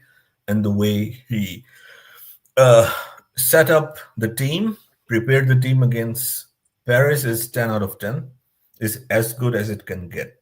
So I'm sure we can compete. There are, as I would always say, use the word variables. Given the fact that we had a deep run because we won the World Cup, as we were in the final, we played along with Paris. We played most number of games, so there will be hardly like 2 weeks of a recovery time back to preseason, and the league will start. So my biggest concern is how fit we will be next season. And the main question mark would start, of course, after Christmas, when we see a lot of players, usually in the league, getting injured, missing key games. Maresca needs to manage this very, very well. How he would manage the squad, given that we are in the Champions League as well. So if he can do that, there is no reason why we shouldn't be competing at the least for the Premier League title. And also, as we know, Premier League is, different because we know it is different. It is physical. There are teams. Everton could be even more difficult than let's say, an Arsenal or a City. So we just have to see how this team, after winning the World Cup, defeating the best team in the world, PSG, how they will continue from here onwards. The signs are positive. So that's what I want to say. And as far as title race is concerned, on paper, I would say that Arsenal and Liverpool have the best chance, if I have to be honest. Arsenal for the last 3-4 years, but they always fell short. I think they are the most rehearsed team. They are with the same manager for 5.5 years. Of course, City is with Guardiola for what, nine years. But of course, they had a bad season. So I'm not too sure about City. They should come back strong because we know Guardiola is perhaps one of the best of all time. So we would expect City to come back strong, but I'm not too sure. They have been so inconsistent. So yeah, I mean, I hope Chelsea will be in the title race, but right now I see, if I have to be very honest, Arsenal and Liverpool, they are much more rehearsed and they are there, for the title challenge. So, but there is no reason why Chelsea should not take the next step. That's what I have to say.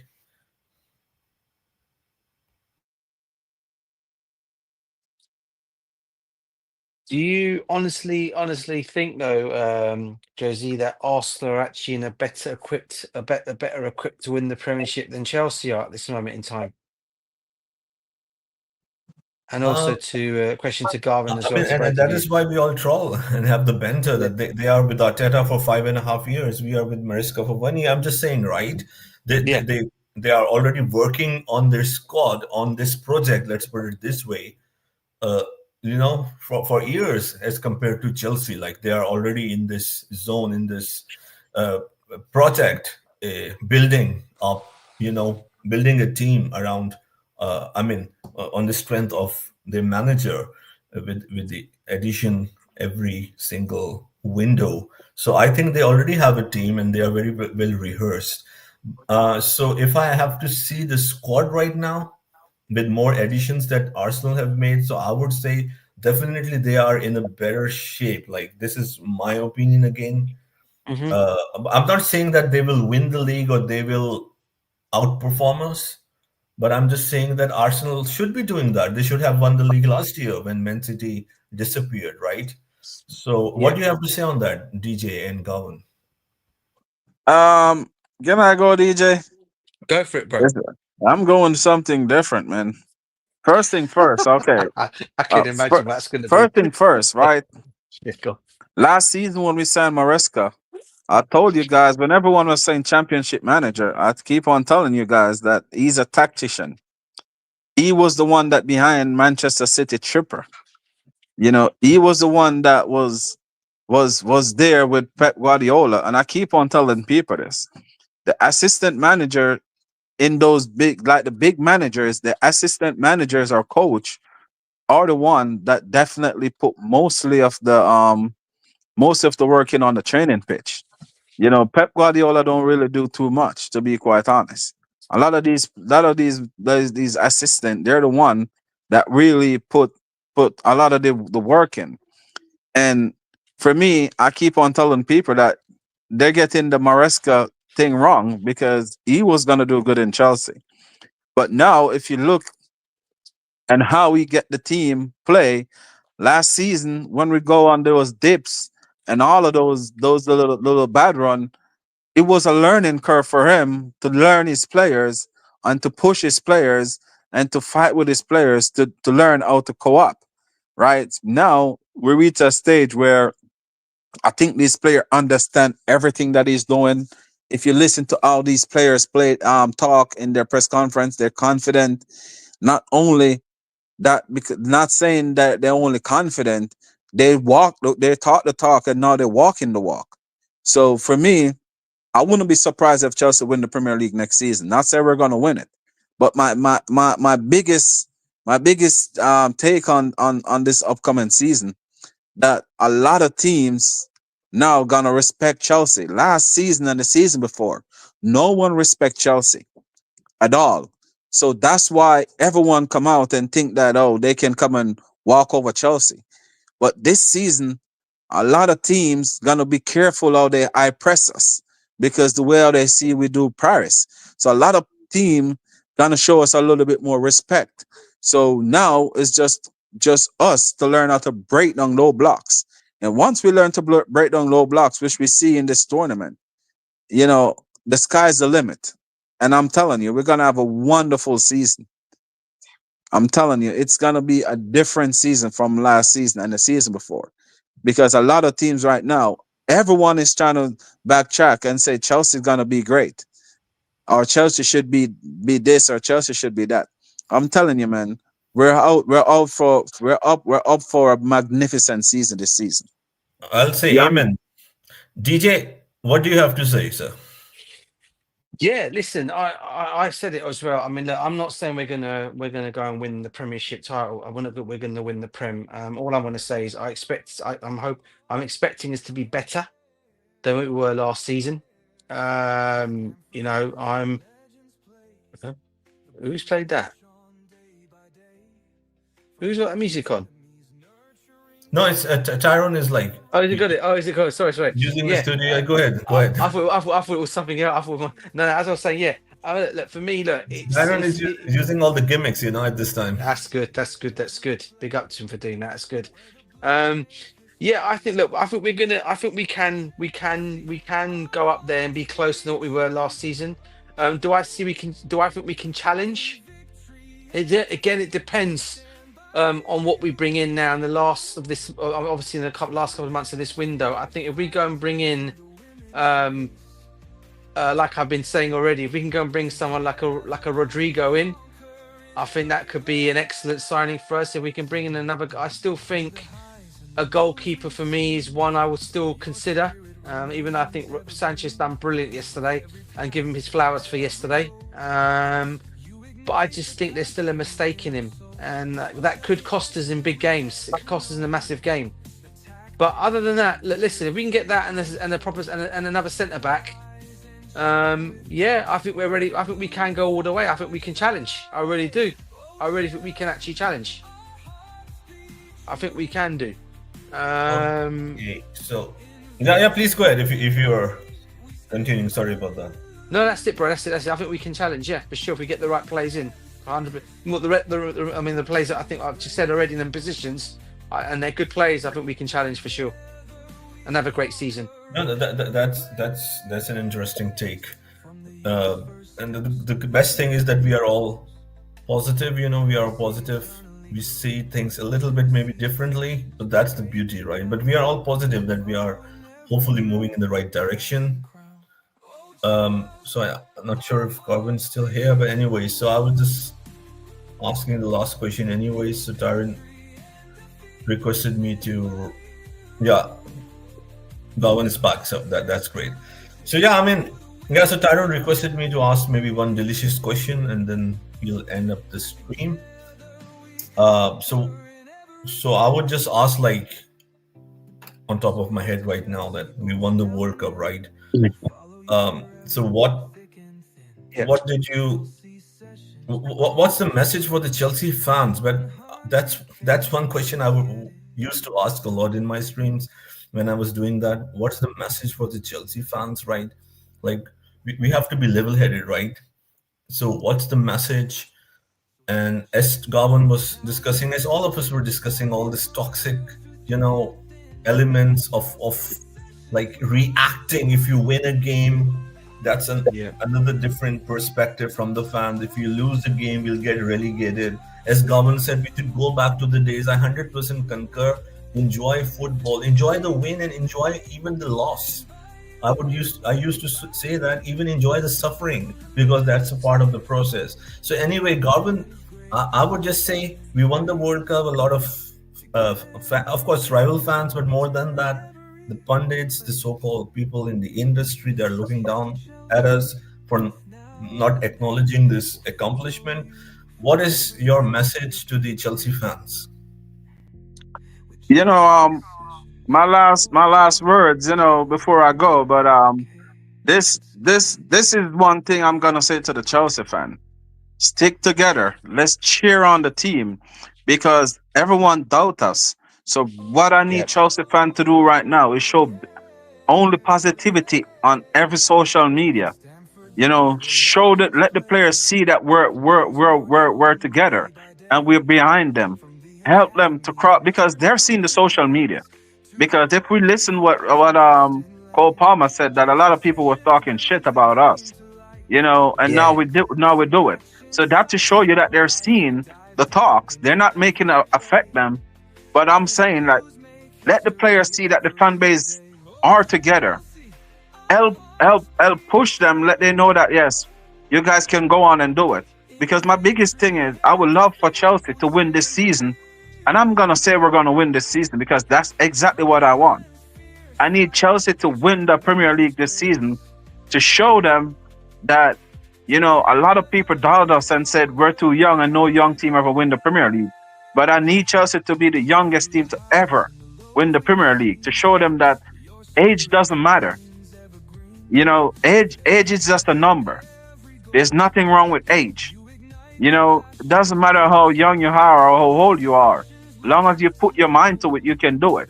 So that's my biggest thing to Chelsea supporters right now. This season, doesn't matter how the season goes, stick together.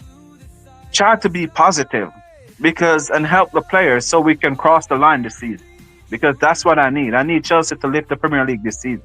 That's my challenge for me and the players this season. Very well said, Govan. As always, thank you so much. DJ, your message and any takeaway, any final words. It's important if you want to give a message to Chelsea fans. I mean, how can you beat what Garvin's just said there, bro? I mean, he's spot on with everything he's just said. And what I'll also add to it is a lot of the fan base like to switch on our players when things don't go right in the game. You switch on him, he shouldn't be there, get him out of my club, sell him, get rid of him. No, I don't want to hear any of that this season, right? What this club has accomplished, this young team, in the 2 years now, or sorry, say in the year that obviously they've been there for, obviously since this takeover's come in, but this year in particular under Maresca, what they've achieved to go and win to go and win first of all the conference trophy that everyone laughs at and calls it a Minnie Mouse trophy. To Chelsea fans, we all know Chelsea fans, we should not have been in that competition. But when you're in the competition, as I always say in life, if you're in it to win it. And that's exactly what we went and done to complete the set. Done. Job done there. And then we summed it all up by winning the Premiership. Well, sorry, by winning by getting top four, by winning our last game that need to get us to top four. And we done that to get us to Champions League. And then to top it all off, the icing on the cake, the cherry on top of the cake, was to go out all the way to America in that temperature of heat and to perform the way we performed, losing just one game in the competition, but going all the way to win that. And as we said, it's not our fault that we didn't play Manchester City or Al Hilal. We had an easy ride, people say, but you still got to beat what's in front of you. And we did that in style. And last night, we showed that again in style. We beat PSG, the team that's the best club in Europe at the moment in PSG, winning the European Champions League. We are now the world champions. Get used to it, guys, because I'm going to come at you all. Every single rival fan, I'm going to come at you for the next 4 years. You can't talk to Chelsea fans. And this is what we're saying the Chelsea fans to go and do the same for the players now. Next 4 years, remember, we are world champions. We need to back this team all the way and support them all the way to go and bring that big trophy back. The one that's eluded us since 2017, which is the Premiership. It's going to be tough because obviously Liverpool deservedly won it last season, and they're going to be tough to get now, obviously, to overcome them. Obviously, there's other teams in there, as I said, but we are still in there with a chance. We're Chelsea Football Club. We should be up there challenging for the Premiership. And look, if we do well and start well, I don't see why we can't go and get that trophy for next season. But it's going to be tough. But yeah, I can actually see it. I can actually say we can put a run together and go all the way all the way to get the Prem and a domestic trophy, and all the way in the Champions League, by the way. Amazing, man. Amazing. Great way to wrap it up. Thank you, Govan. Thank you, DJ. And of course, thank you to the man himself, Tyrone, and everyone in the chat who were with us late in the late evening episode and transmission. Keep on enjoying this huge celebration, this huge victory. Celebrate all week, all month. And as Garvin and DJ said, have that positive energy and support the team and be more positive. And that is for me as well. And yes, definitely, this is a great time. We suffered. We are here finally. We have improved. We are improving, and a lot more to achieve. Let's be strong together as a community, as one family. Come on, you Blues. Come on, you Blues. Up the Chelsea. Smash the like and subscribe, everyone, as always in the stream, yeah? Don't forget to do that, please. All right, guys. Thank you for having me.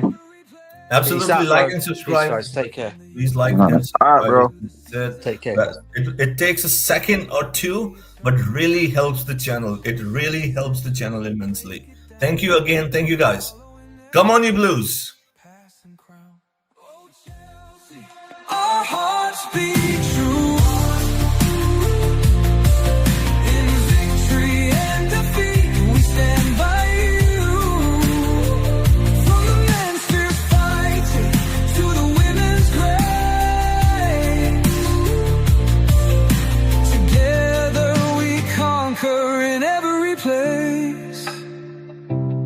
So here's to Chelsea, both now and then. We'll follow you forever through thick and thin. With Chelsea sessions, we grow as one to 100K. Let's get